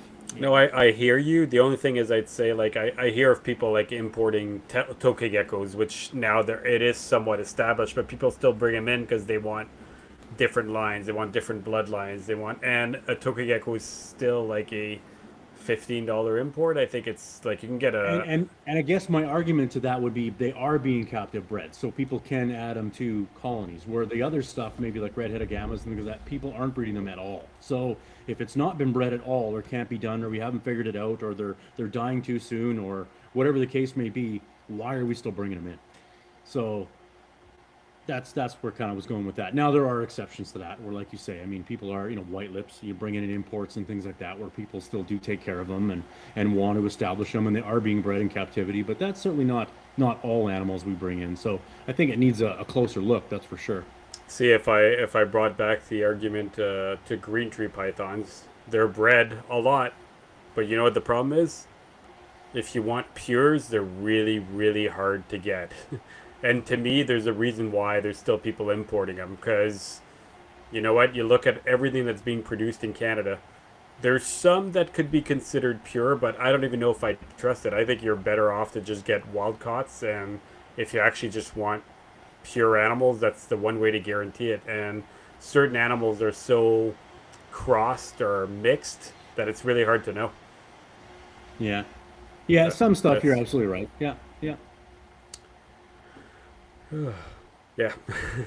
Yeah, it's yeah. definitely tough with the green trees because And that is if you believe it's actually what it is as it's labeled on the list. yeah, Because I mean, we all have seen that over years, where I mean, they'll put a label on it to make a sale, and yeah, you don't know if that's what that actual animal is. yeah. Like Maruki is just a place that they ship it out of. They collect it like 100 miles away, kind of thing, right? So it's knowing some of that stuff that it might be. And then like the thing is like even like these animals like the pythons, I'm pretty sure they're all at least some of them are all supposed to be F2 generation captive bred for imports is legally what they should be because of CITES. And now actually Tokyo geckos are CITES. You can still bring them in, but now there's some extra paperwork you got to fill out. There's now a quota that you Hmm. can't really go over. You have to ask for more kind of thing, and you have to prove that you're breeding them, or however CITES wants you to do it, or what Indo specifically wants, right? Because sometimes it's like I know the U.S. specifically wants they have to be captive bred, or say Indo says, well, you can't even collect this anymore You must breed this yourself through breeding stock, and you can only, as I think Chris Applin even explained on MJ's podcast, you can replace your breeding stock, but you cannot sell that breeding stock kind of thing. And even more recently, CITES is checking these farms a lot more and making sure they're keeping up on their paperwork and that. So yeah, but even then, like it's like it is still a risk because it's a risk buying from anybody in like you if you are wanting your collection to be super clean and stuff, you've got to do your homework and do your vet checks and that. So yeah, it's definitely tough with buying stuff for imports. So yeah, like you gotta, and I think it is good to still have some imports, but like Ty says, if you're if you're only doing it just to resell it to some random guy, like it should honestly only be imported in a batch of 20 or 30 to several breeders who want to establish them.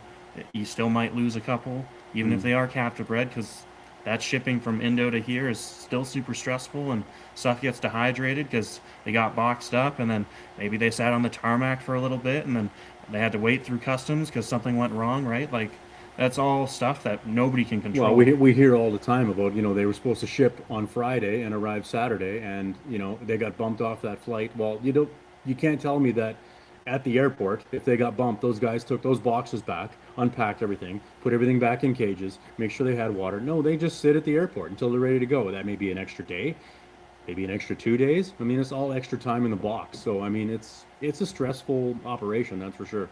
Yeah. And we also got to remember that these importers that are bringing these animals in for technically on our behalf. Uh-oh. Uh-oh, it's just us now. Uh-oh. We're all alone. Yeah, I think with these importers, they're bringing this stuff in technically on our behalf, on pet stores' behalfs. Like, you want these animals specifically from Indo, you gotta, like, it's not, like, they do, there are some good importers and exporters, but they're doing it for us kind of thing, so crapping on them and stuff is not necessarily the right way to go about things, especially if they are trying, right? Like, yeah, you get an animal that's dehydrated, and maybe they tried to rehydrate it, but it's honestly better the less time they spend at anybody's house and the quicker they get into your collection. Like, I know personally, if I were to get wild caught stuff, I'd rather you just box it up and ship it straight to me, just so it gets that over with, and then I can just decompress, and then you the less hands the better. yeah. Yeah. Well, let's see what Dominic said. He's trying to reconnect, so he should hopefully hop in here in a sec. So yeah, it looks like we still got some people in the chat. Oh, we got Greg. Greg's in the chat. Yeah, our connection, we're a bit blurry, but yeah, I think that should be all right as long as we sound okay. But how do we sound, Greg? See how long it takes him to respond. Yeah. Yeah, there's definitely lots of cool stuff here. Yeah, you got he has 3 tokay tanks here with groups of tokay geckos, so that's pretty cool. Well, there we go. Better now. Okay. Sorry about that, guys. We lost you. All good. I thought you guys just stopped talking. I'm like, oh no, they froze, and then I'm looking at it. I guess No. it was me. Technology. Yeah, it's all good. It's wonderful. Which is weird because I'm connected with a direct Ethernet line, and for some reason it would connect. I just put it on Wi-Fi, and now I'm on Wi-Fi. So Yeah. we'll see. It happens. Yeah. It's all good. Yeah. These technical difficulties happen. But yeah. Make it more fun, Yeah. right? Alrighty, what do we want to hit on now since we did the whole import rant? Actually, I wanted to ask: do you bring in any wild caughts at all, Tyrone, or are you all captive bred? Not anymore. We stopped a few years ago. Trying to think of the last time I brought something in that was. We brought in some black throats actually this year through Canadian Cold Blood, and they were farmed babies. But that's the only thing that's really been brought in that's not been captive bred in quite some time. I don't remember the last time I brought in a wild caught snake. Yeah, it's been a lot of years. So So There everything was a you while where sell. we did, kind of Indo imports kind of every year with everybody else and brought in the variety. And, with that comes, there was always substitution problems. You'd order, something and then they didn't have that and would send you a bunch of other stuff. And, there was, always things you had to deal with. So we kind of backed away from it for no other reason than as a business, sometimes you're waiting the better part of a year for your order. You put in your money and you're just hoping you get what you get and it's in good shape and that money is tied up for the better part of a year where I can buy locally captive bred animals and turn them over quicker than having that money sit out there for months at a time hoping that it's going to come in right and in good shape. So yeah, we just kind of stopped doing it. I mean, I don't begrudge anybody that does do it. I mean, but yeah, we just found kind of other ways to do things. But we did for a lot of years. And sometimes it works out great and your shipment is fantastic. And other times it's, you lose. It's a gamble. So, but yeah, nothing really wild caught for quite some time. What's the coolest thing that you've brought in wild caught though? Anything ring a bell that was super interesting that you've never seen again, and anything like that? I mean, back in the day when we were allowed to have them, I brought in some spilotes, some Oh, yeah. tiger rats, and I ordered them from Strictly Reptile back in the day, and they were on the list as small. So I ordered 1.1 small. They showed up in a crate. They were 9 feet long, and they were the most miserable animals you can imagine you've ever seen in your life. I was not ready cage-wise for 9 foot spilotes. And they hated every moment of my existence. Like I couldn't even go in the room, and you would just hear them growl. Like they just hated They you. did throw the whole Absolute, throat bulge and yeah, everything. yeah, Ah, yeah. that's They were awesome. just so yeah. That was like I was like, oh Any face shots? no, no, yeah. They were a hard one for sure. They took months and months just to get to eat regular and because they're just so hyper, especially when they're mad. They just wouldn't be in food mode. They would be in defensive mode, obviously, because they Oh were yeah, plucked out of the wild at that size. Be different if you're taking babies, but yeah. an animal that's that old already is pretty stuck in its ways, and now it's in a box in Canada. So yeah, that was a unique one. Had some Rufus beak snakes over the years Oh yeah. that came in wild caught, and they did real well, but they were really really cool, unique animals.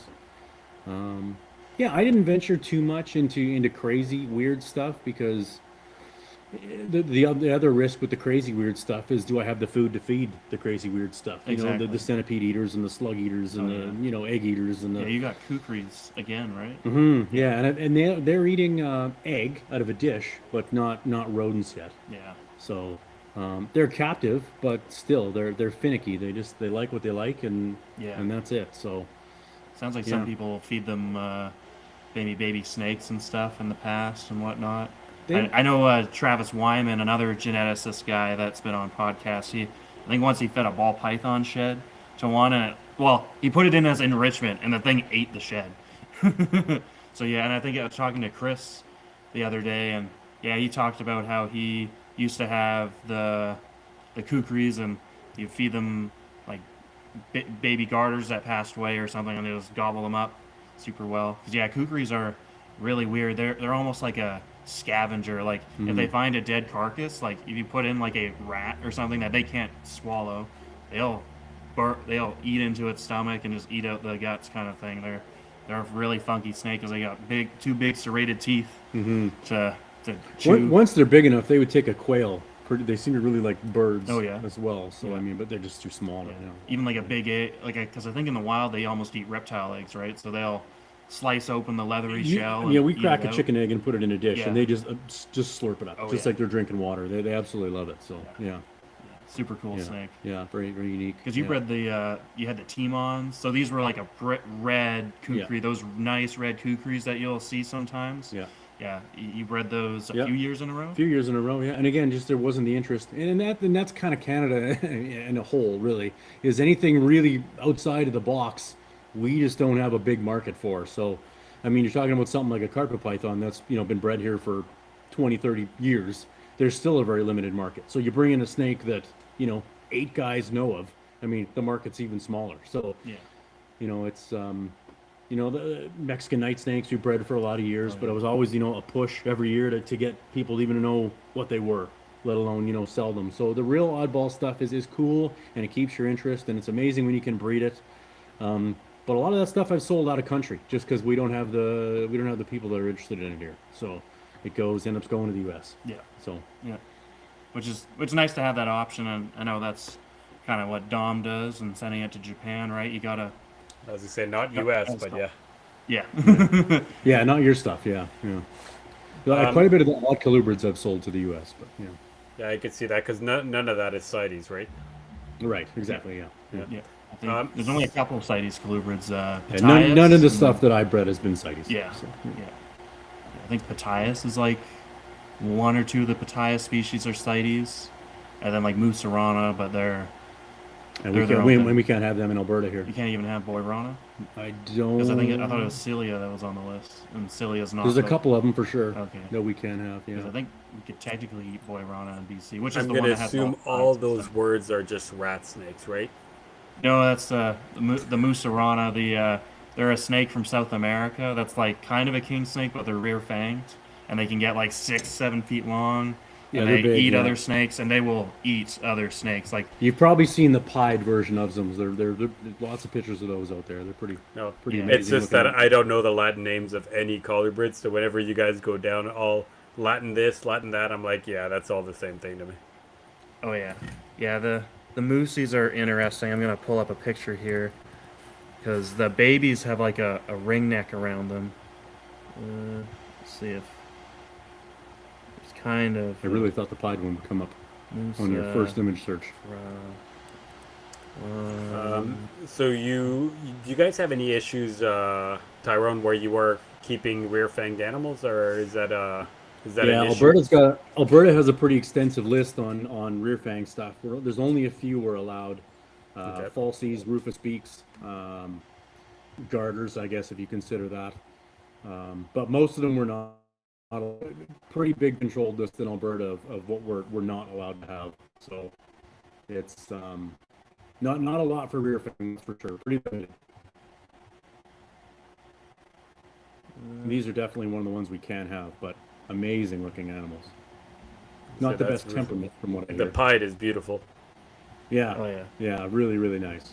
And sometimes you get the, not only that pied look, but they got like blotches of red as well in there. Really, really, really nice. Oh yeah, and like I think it's one of those ones where like there's like pieds, and then you breed the pied to a pied, and you get like a really white one kind of thing. Like the normal pieds will have flecks of white, but then you breed the pied to a pied, and you get even higher white pieds, which is pretty cool. Mm-hmm. And yeah, the babies have like Super a pied. Super pieds. super yeah, pieds. Yeah, yeah, yeah. I think that's how some people. What's better than white? More white. Exactly. This is not an Yeah. endorsement for KKK. Yeah. Do you have something else to talk, Mike? If not, I was going to go somewhere else with this. No, you can go where you want to go. Go over where you All right. So Tyrone, I heard you say earlier your collection's about 1,000 animals. To me, 1,000 animals is like mind blowing, because that's a ridiculous amount of animals. So I'd love to go into how the heck do you take care of them? Obviously, none at home. Everything's in your two dogs at home. That's it. Everything's here. Okay. So how do you take care of all that? What's your routine? Are you doing it daily, 8 hours a day? How do you take care of that many Yeah, animals? we're at the shop basically Monday to Friday, 8 hours a day, and then usually half a day or 3/4 of a day on Saturday, and Sunday is kind of the family day. But yeah, it's constant. I mean, we typically ship in the mornings. That's the frozen leaves, kind of Monday through Wednesday. So the mornings are kind of always devoted to the shipping and answering emails and responding to people and things like that. And then the afternoon is animal care. So, we start as soon as we're done with the boxes, we shift to cleaning tubs or feeding babies. And, at the beginning of the day, the top of the day, we'll decide who we're feeding that day, whether it's the baby wall or whatever, and take that stuff out and get it thawing so it's ready for, 12, 1 o'clock once we start feeding off. But yeah, it's every day, and it's constant. The baby wall that we have, the hatchling tubs, holds 1,000, and at any given time, it's almost full. So That's just the baby wall, and then there's all the adults. So I mean, it just never ever ends. By the time you're done one end, you're starting at the other. So you're saying we? Who is we? You and Well, an my employee, three me full employees? time, and then my son, kind of comes when he's available. So it's kind of just the two of us, and I got a few other kind of helpers that kind of come in when they can, but it's mostly just me. Okay, Yeah, that's wow, that's a yeah, lot. yeah. It is a lot. Yeah. Nice. Yeah, it's definitely a bit of work. Plus, you got the lizards on top of it, and Hmm. then when you're middle of show season, right? Like, how does like the week work? Like on a show week, like what is that It's all this entail? except busier. Then you're back at night as well on a Oh show yeah. week because you're packing for expos, you're packing animals, you're shipping them out, um, and then you still got all your regular chores, right? You're still making sure everybody's got full waters and feed before you go, and yeah, I mean it's a lot. It's a lot to organize, especially when we do shows close together. We have an A set of animals and a B set of animals, so they don't come to the same show. So there's, lots of things to keep track of. These ones are going to this show, these ones are going to this show, so these ones can get a break and feed, and these ones can go now. So yeah, it's show season is another animal completely. It's a lot more work, that's for sure, especially when there's travel involved. Oh yeah. The Alberta ones are a little better because it's closer to home. But when we're doing the Torontos or the Winnipegs or the Abbotsfords, or it adds another element of busyness. That's Oh for yeah. sure. Yeah. Plus you'll bring in like that's when the tortoises and the turtles and more lizards kind of come in. So you got that much more kind of extra stuff going on, not just snakes kind Yeah. of thing, right? Yeah. Exactly. Yeah. But it So helps you when also alleviate too. so when you're doing the out of town shows, actually, that's like the out of town where you're flying. How I want to know, how do you plan how many animals you're taking? Are you shipping 24 hours ahead? How are you doing that? Because to me, I can see like the did I ship enough? Did I ship too many? I got to bring everything I don't bring back. Like I can see tons of these things going around in my head that I would be like, how do you know what to bring? Like for example, I think you were there at the CRBE. How did you Hmm. decide how many animals and when did you ship to have them arrive on time? I'm just curious of the logistic of how somebody brings animals across the country to do a reptile show. Yeah, so typically those long shows, for Toronto example, we'll ship a Wednesday for a Thursday arrival. So we give ourselves that extra day buffer just in case there is a delay. We don't want it held over the weekend, and then we got nothing for the show. Um, but what to bring and how much is absolute. I still haven't figured that out. I mean, sometimes I'm gonna bring a couple of these and a couple of these, and they'll sell it right away, and you're like, oh man, I should have brought like 10 of those. I've had so many people ask. So there's no formula. I try to bring a little bit of everything. We're a company that loves variety, so I try to bring frogs and turtles and tortoises and snakes and lizards and geckos, and I try to bring a little bit of everything. But as far as how much, still haven't figured it out. It changes show to show and year to year. So you just never know.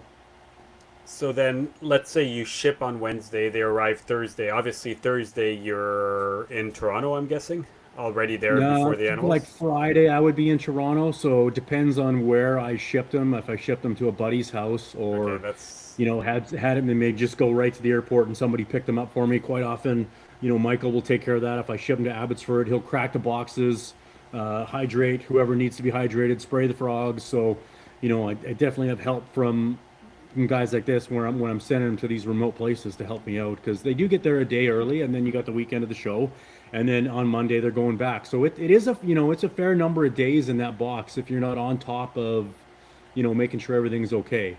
So that's where I was going. So obviously, you must be only selling neos or really tiny animals, right? To be able to keep them in smaller bins. You're not bringing anything big. And you just so on a long distance show. So let's say I don't know if you want to say Winnipeg or if you want to say Toronto. Those animals are essentially in a deli cup from Wednesday until maybe Tuesday next week, right? So correct. 6 days. So you're taking them out, you're hydrating them. Like how do you? Because you obviously you're not carrying cages everywhere. Or like especially a tortoise. Like are you letting the Yeah. tortoise walk out while you're not, like I'm trying to figure out the Yeah. how you do So that for the animals. depending on the sensitivity of the critter, some that I know are going to be travel sensitive, I just don't bring. Like they just can't do those remote shows. It's got to be stuff that's more sturdy. So if you got really delicate little electric blue day geckos or something, I mean, obviously those aren't going to go. in a cup for 6 days. So, it's got to be more hardy stuff. But tortoises, I try to, depending on where I am, Winnipeg or Abbotsford or whatever, I have guys that I borrow tanks from, and that stuff like tortoises will go out in a tank where I can give them a water bowl and I can give them feed and they can eat salad and have a light and have a little more of a life instead of just in a box. When I bring Euromastics, I always Yeah. buy borrow a tank from Michael so I can set them up on sand with a good heat lamp. So yeah, we try to accommodate the best we can. The snakes stay in cups. Obviously, they're not so much of a worry. Rainbows, I might need to spray a couple times along the way to make sure their moss is not dry. But yeah, you do the best you can, and you have to really think about what you're bringing because you can't bring that real sensitive stuff. It's got to be hardier, and it's got to be well hydrated and fed beforehand. So there's a lot that goes into it. That's for sure. It's not just about throwing animals in a cup and heading to a show. Yeah. There's a lot of prep.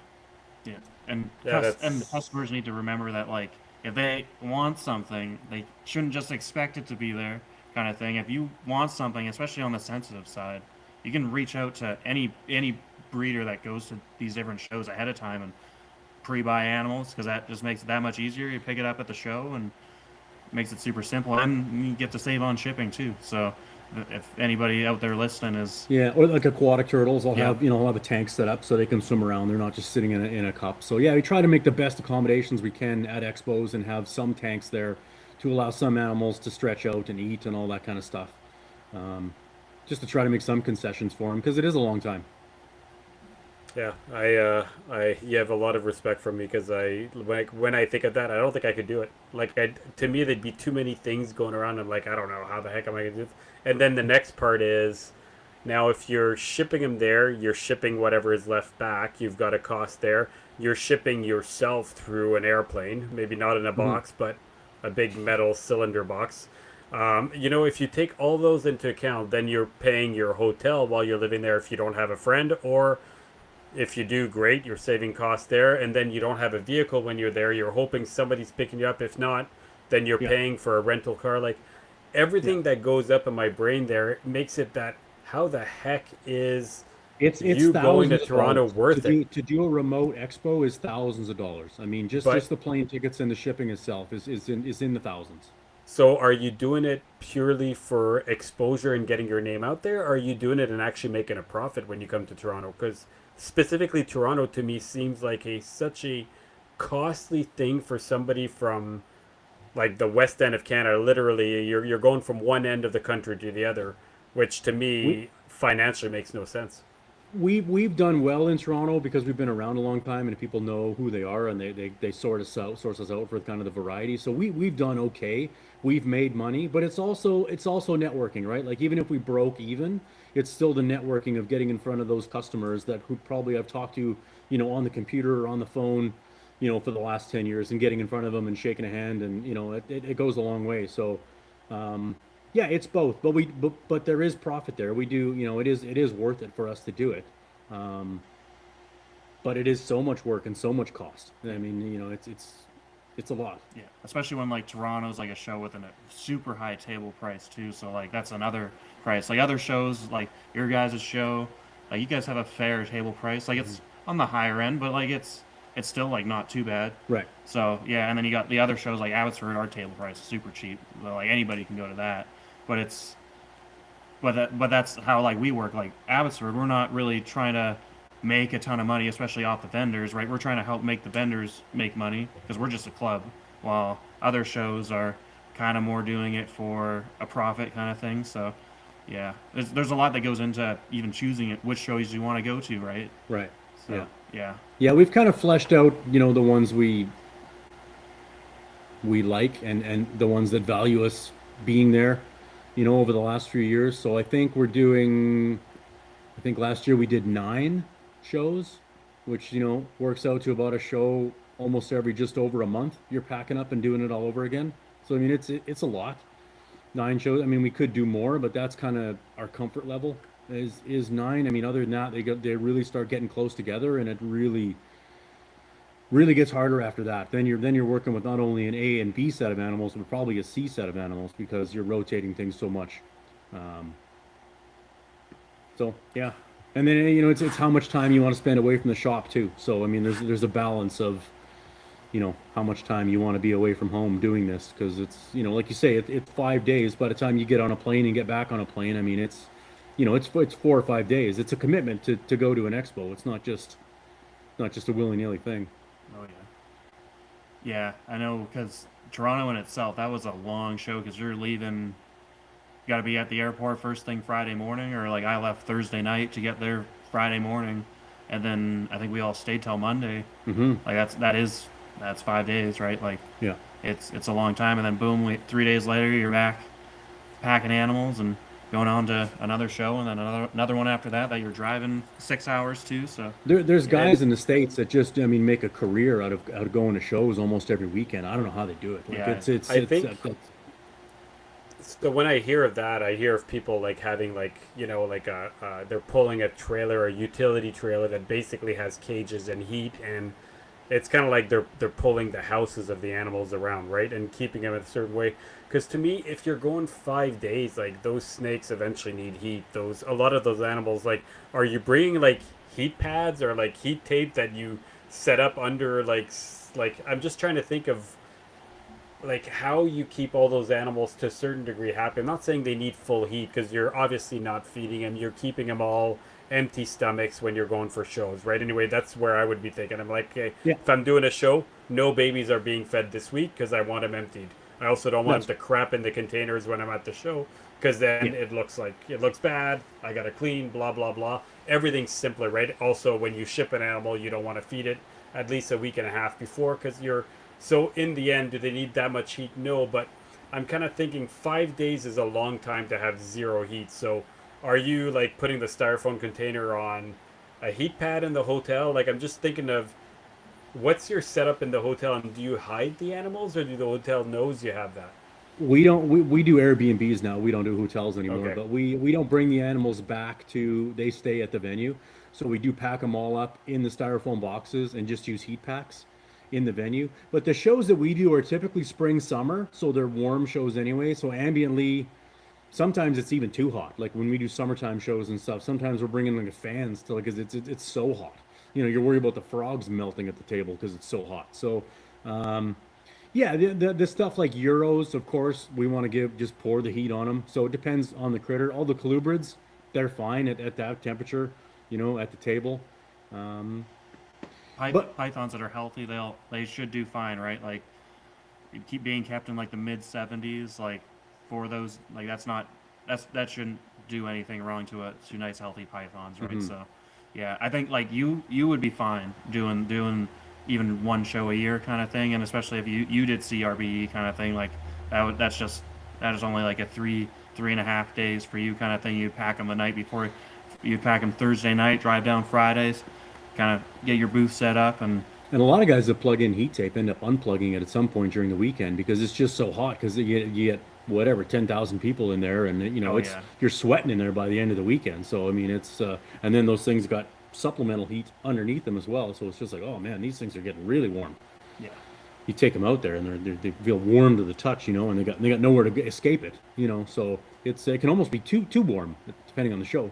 yeah, yeah. It's all good food for thought, right? So you don't really hear too much about people talking about what they actually do when they go to shows, because I guess a lot of us super reptile nerd guys don't even vend too many shows. So yeah, it's definitely good hearing that. Is there anything It's else you want to cover, Dominic? Or are you no, still I'm trying to wrap your for head me. around that? No, I'm just talking about more of the shows because it's always something that I've always wanted to do, but I don't want to invest money into what I need to do a show, and I don't want to invest my time because I don't think I need to. Like, I have about 8 or 9 animals left over from last year, and you know, I'm okay with that because at one point I'll reach out to Tyrone, I'll reach out to some other people and be like, hey, what, you guys interested in this? And if I lower my price by $50 on everything, they'll take it all and it'll be gone.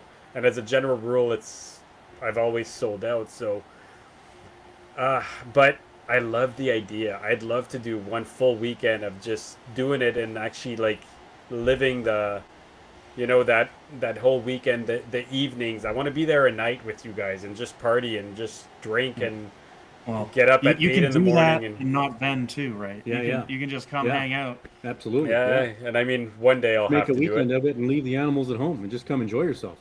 One day I'm gonna have to do that. Yeah.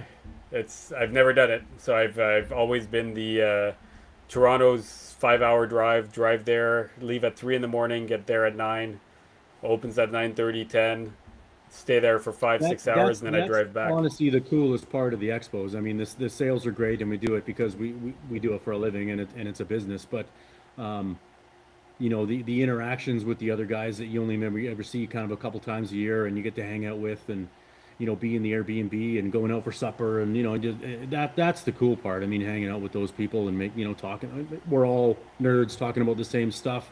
Um, but that's the coolest part of it for sure is hanging Oh, out yeah. with those guys. Yeah. Yeah. And then since you wouldn't have animals, you can go fuck off for 2 hours kind of thing and go do something and then come back and right like so Yeah, you're not tied to you the table. Yeah. yeah Yeah. like if you Yeah. came out to Calgary you can go to the zoo, you could maybe even do like a half day trip out to Drumheller to the dinosaur museum and then come back for dinner kind of thing, right? You can get really creative with it. Yeah, I've done so the Toronto or Montreal. I couldn't care less. I've gone there. I go there about like 10 times a year. There's really nothing special there. I've done Calgary once. Again, the Calgary we did it. We went there for 8 days and did mainly Banff and all that kind of shit there. It's really Hmm. cool, but I'd love to do it one year. And I'm let's see what you guys are doing for the WCRE. I'd be up to trying it once and Oh yeah, maybe Yeah. well, coming down you and gotta drag Shan out with you too. Hmm.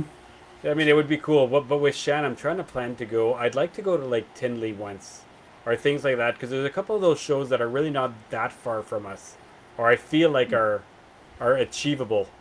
Yeah, But Tinley's probably your closest big show for sure. Yeah, we did it not last year, the year before, 2 years Yeah. ago. Went down, and Yeah, how was that? it was good. Yeah, it was cool. I mean, but again, if it's you not. There's not as much variety as you think there's going to be because you think it's a big show. It's just more of the same and more of it. More Yeah. leopard geckos, more ball pythons, more corn snakes, more. So so if you compare it to like the Canadian Reptile Breeders Expo, only because that's the only big one that I've ever been to, how would you say it compares?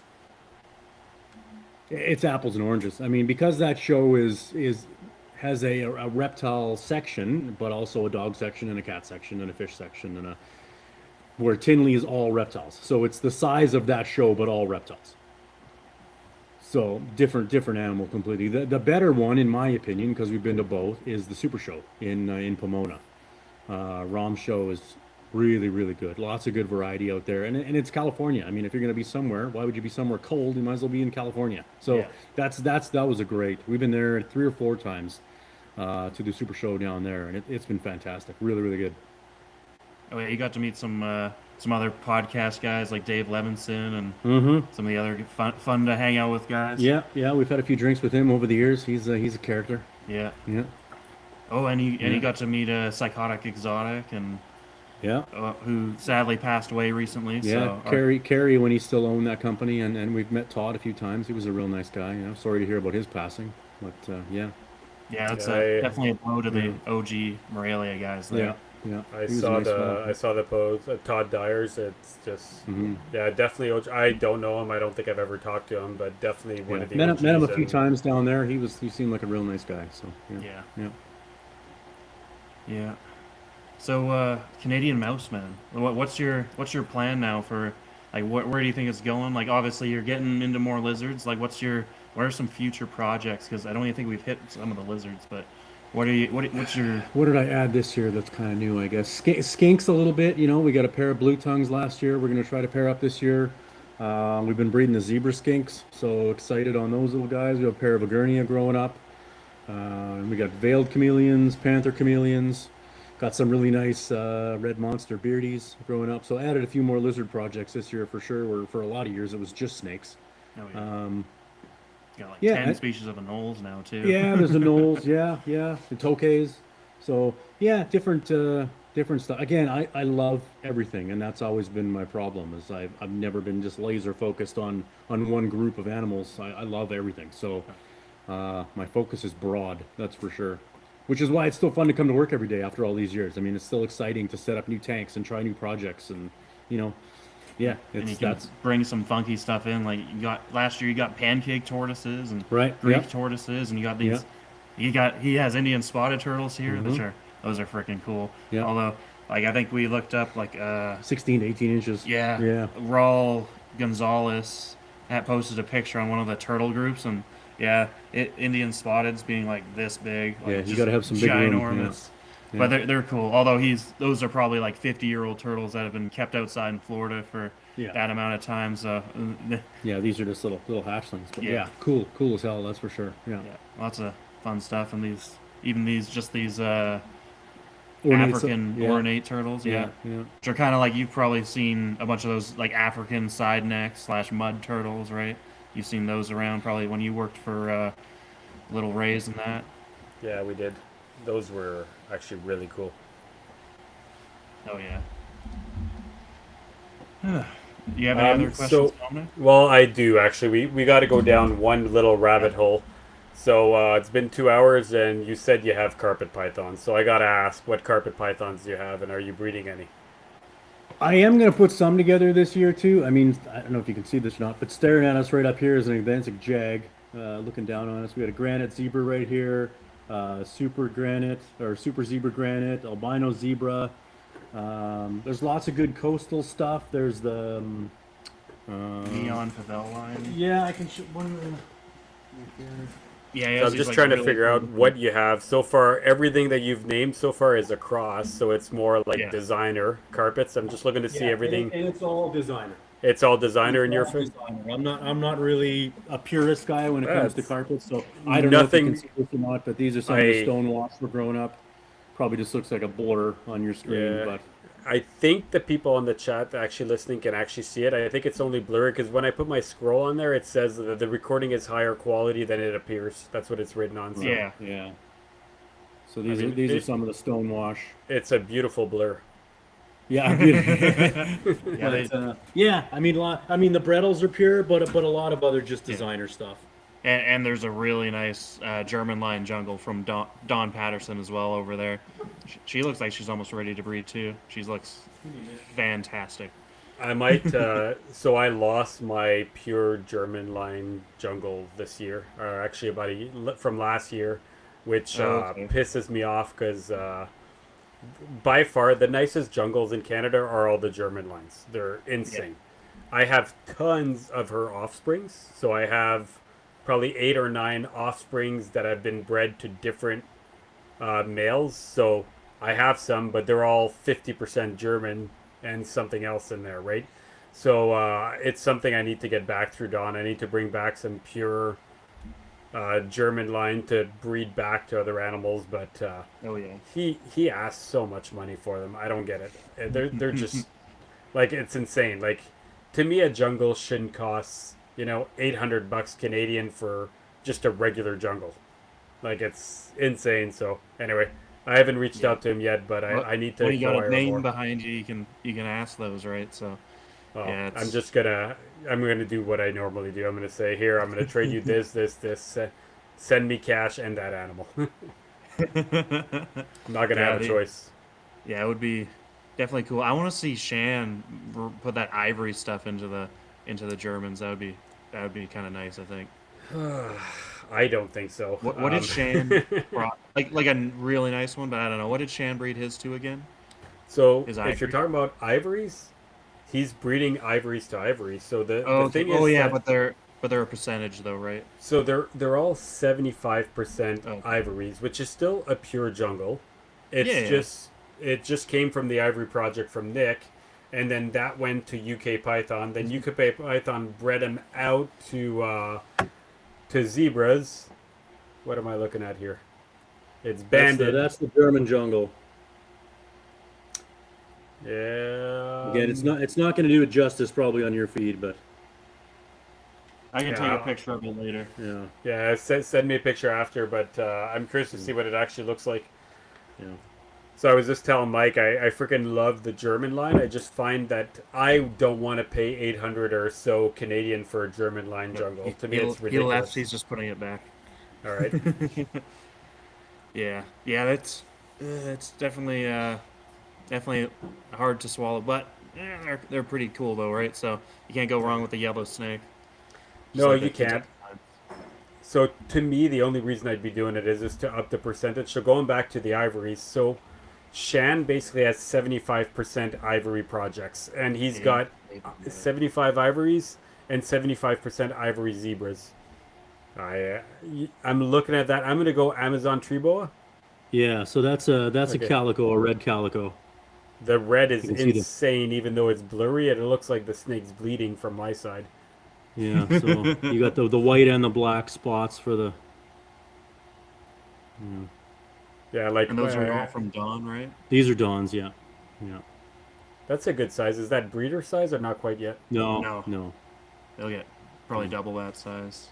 Yeah, Like it's long, like it's probably like a 3 foot snake at least, but it's super I thin, bet you right? it's They'll, longer than 3 feet with yeah, the that's what amount I of mean, right? body I probably size. undersized it there. Yeah, they're they're long and skinny, but yeah, no, I think they'll get a bit more size. His, I think he has a nice red calico female that's gonna go nice. I think we got to get Randy Piggies on from where is he from? I think he's from Whidbey Island in Washington. He has a ton of I Amazon stuff, and he used to do the import Conjuro stuff before that even, so he'd be a good guest to have on I'm in the a future. hundred percent on for doing an Amazon tree boa show, yeah. and I want to He's always do good an for sharing emerald my and posts, basin my show. Amazon posts and stuff. Seems like a good guy. Oh yeah, Yeah, Randy's good. yeah. I think he's a general contractor as his main job. He Mm. does a lot, and he keeps discus like you. You Nice. used to Yeah, keep yeah, yeah. discus, yeah, Love discus. Yeah.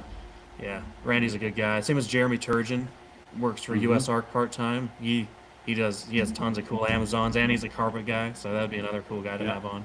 So yeah, Hey, I'm down with any of those shows, especially species that I really love but don't keep. So any oh yeah. arboreal boas I think is really cool. And I want an Amazon show, and I want a emerald and basin show at some point. I want a Oh well, green tree we show. can probably hit There's some so of that many we next haven't week done. with MJ. Yeah, MJ actually should be that should be a pretty cool show. I'm actually looking for it. I've never talked to him yet. Have you ever talked to him? No, only texting a little bit. So yeah, Yeah. I think it'll be good. He's very passionate, so I think it'll be a fantastic show. And Grant reached out to me, so and he really wants to come on. So I think at one point we're gonna have to bring him on too. Okay, I think it could make sounds good. another interesting get the east side of the shows compared to the west side of the shows, and maybe Yeah, get his for sure. input. Yeah, I think that'd be fantastic. Yeah. Do you have any other questions you want to ask, Dominic? I was thinking we're over the 2 hours there. Not quite sure where to go from here, but all I can say is Tyrone, I've known you for a little while now. You're a great guy. I love what you're doing. I love that you're doing it full time. I think it's really cool that people are able to achieve that. And I wish you a lot of luck this year. I hope you produce like crazy and keep us updated. And I definitely want to go to the west side and come hang out with you guys one day. Maybe for Yeah, a show. yeah, That it'd be would be great to really have you cool. out at WCRE. The we do one in April and then the big one's in August. So August would April and probably be the one August. you'd want to aim for sure. Yeah. Do you want to Okay. quickly? Maybe we want Tyrone to quickly talk about how you're involved with Greg and WCRE in that. Yeah, Maybe a short- Greg's my partner for that venture. So it's been good. We've been doing that for a lot of years, and we work really well together, and kind of trying to grow that show every year and bring more variety and adding plants and different vendors and people from the east and internationally, and so yeah, that's putting on a good show is definitely what we're passionate about for sure. But getting the best vendors in front of the best people to add variety to that. So yeah, I mean it's not as big as Toronto, but it's big for the West. Yeah. Yeah. We take a lot of pride in putting on a good show. So and it's growing. it's growing. It's growing Like every year. Yeah. last year's Yeah. spring one was huge. Like Huge, I think yeah. you guys said Yeah. it was even bigger than Yep. the summer one we had. Yeah, yeah. Just I mean, for what- out here, we had 7,500 people through the door for April, which was a great show for just a reptile show. Um, so yeah, it was good. We're very happy with how it's growing for sure. Yeah, and Greg's phenomenal. I mean, he's a fantastic Yeah, partner. So. he's a great guy. So just by curiosity, when it's the west end of Canada, is that weird to ask? Like, what's your competition? Is there other shows held by other companies or other people, or are Yeah, you guys there's the only another. ones there? There's another one in Alberta that does a couple shows in Calgary, and then well, Uh, Michael's yeah, show that does a couple yeah, in BC, and there's another faction that does shows in BC, which we've never gone to, and then there's a couple of in Edmonton. So yeah, there's lots of different kind of people doing it, and they're all doing slightly different things to, whatever their market is. But we try to do things that are, a I don't bit, know, maybe a little bigger. just slightly bigger and slightly different. But yeah, there's definitely room for everybody. It's different than the East, because the East is just Grant, right? Grant's got all the shows down there, and he puts them all on, and you know, so yeah, there's a few other in different parts, but mostly just the Grant show. Yeah, the ones that people go to are Yeah, mostly Grant show, right? So yeah. yeah, And in the West, you got a few different options. If you, like I said, a few companies in BC. There's BCRE, and then there's another faction that puts them on out there. But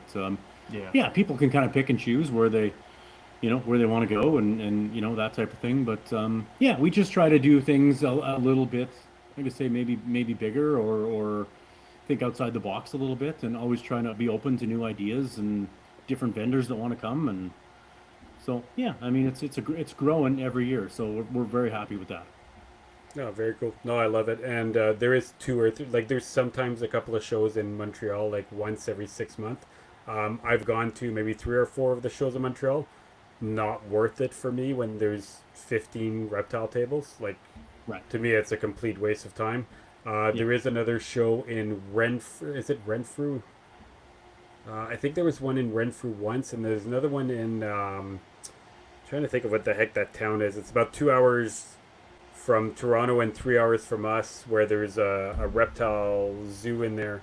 Anyway, I'm forgetting the little city, but there is one there, and again, it's small shows that I don't know. I feel like if it's like our Ottawa show, like we have a reptile show here once a year, only one reptile show for a city of 1 million people, and when I go to it, it's a complete joke. Like there's 15 reptile tables, and it's just the basic same, and they're the same vendors that are in Toronto too, right? So when you drive up there, which makes Hmm. it completely not worthwhile. So unfortunately, in this case, it's kind of like one person has the monopoly for all of them, and it's the only one worth going to.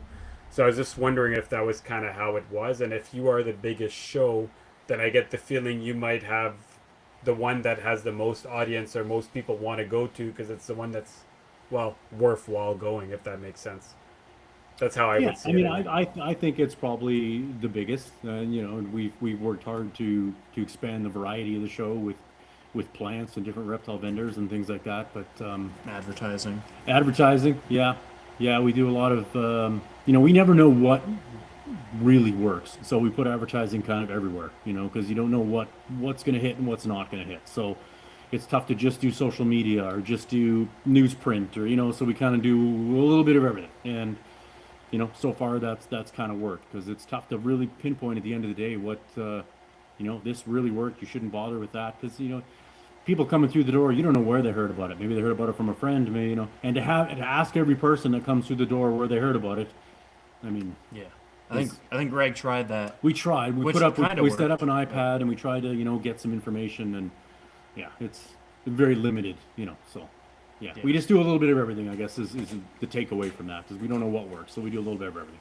yeah. But yeah, yeah. Well, do you want to Fair share enough. how people can get a hold of you and where people can find you? They can check out the website, CanadianMouseman.com. We try to keep up to date with the animals on there. This time of year, it's a little more limited because we're not shipping and whatnot. Um, the social media, Instagram and Facebook, Canadian Mouseman. And yeah, you can always get a hold of me at the shop. I'm here, like I say, 6 days a week, so the phone, is ringing pretty steady. People like to, just call instead of shoot an email or that type of thing if they have a question. So yeah, we're always here to answer questions, or follow up care after if there's an animal we sold, and people have a question on feeding and all that kind of stuff. So yeah, we're always around. Awesome. So for Michael Gillian on Facebook, for myself, Dominic Carbonneau on Facebook, Dom's Reptiles on Instagram. For the show, guys, it's Reptile Rejects on Instagram. Michael will eventually reply um, when he feels like it. I wanted to first of all I forgot. Probably should have done it at the start of the show, but I wanted to apologize for the slight intoxication of the holiday show that happened last week. It was dropped today. Anyway, I don't plan on drinking that hard on every show, but it was a good time. I did enjoy that. Um, Yeah. that was fun. It was definitely different. I want to thank everybody for joining. If you are listening on YouTube, please follow. Please click those little like buttons, make a comment, whatever helps the algorithm that I don't understand. And on any type of podcast you're listening to, again, follow us. We'd appreciate it. And Tyrone, thank you. Love that you came on. I'm really happy. Love that you guys did the show at the same spot. Makes it different, makes it enjoyable. And Yeah. to everybody Thank you listening, guys for having me. I appreciate it. Well, yeah. thank you. Yeah. happy to have you on. And to everybody in the chat, thanks for joining. And everybody, we'll see you next week with, I believe, MJ's our next guest. So have a good night, everyone.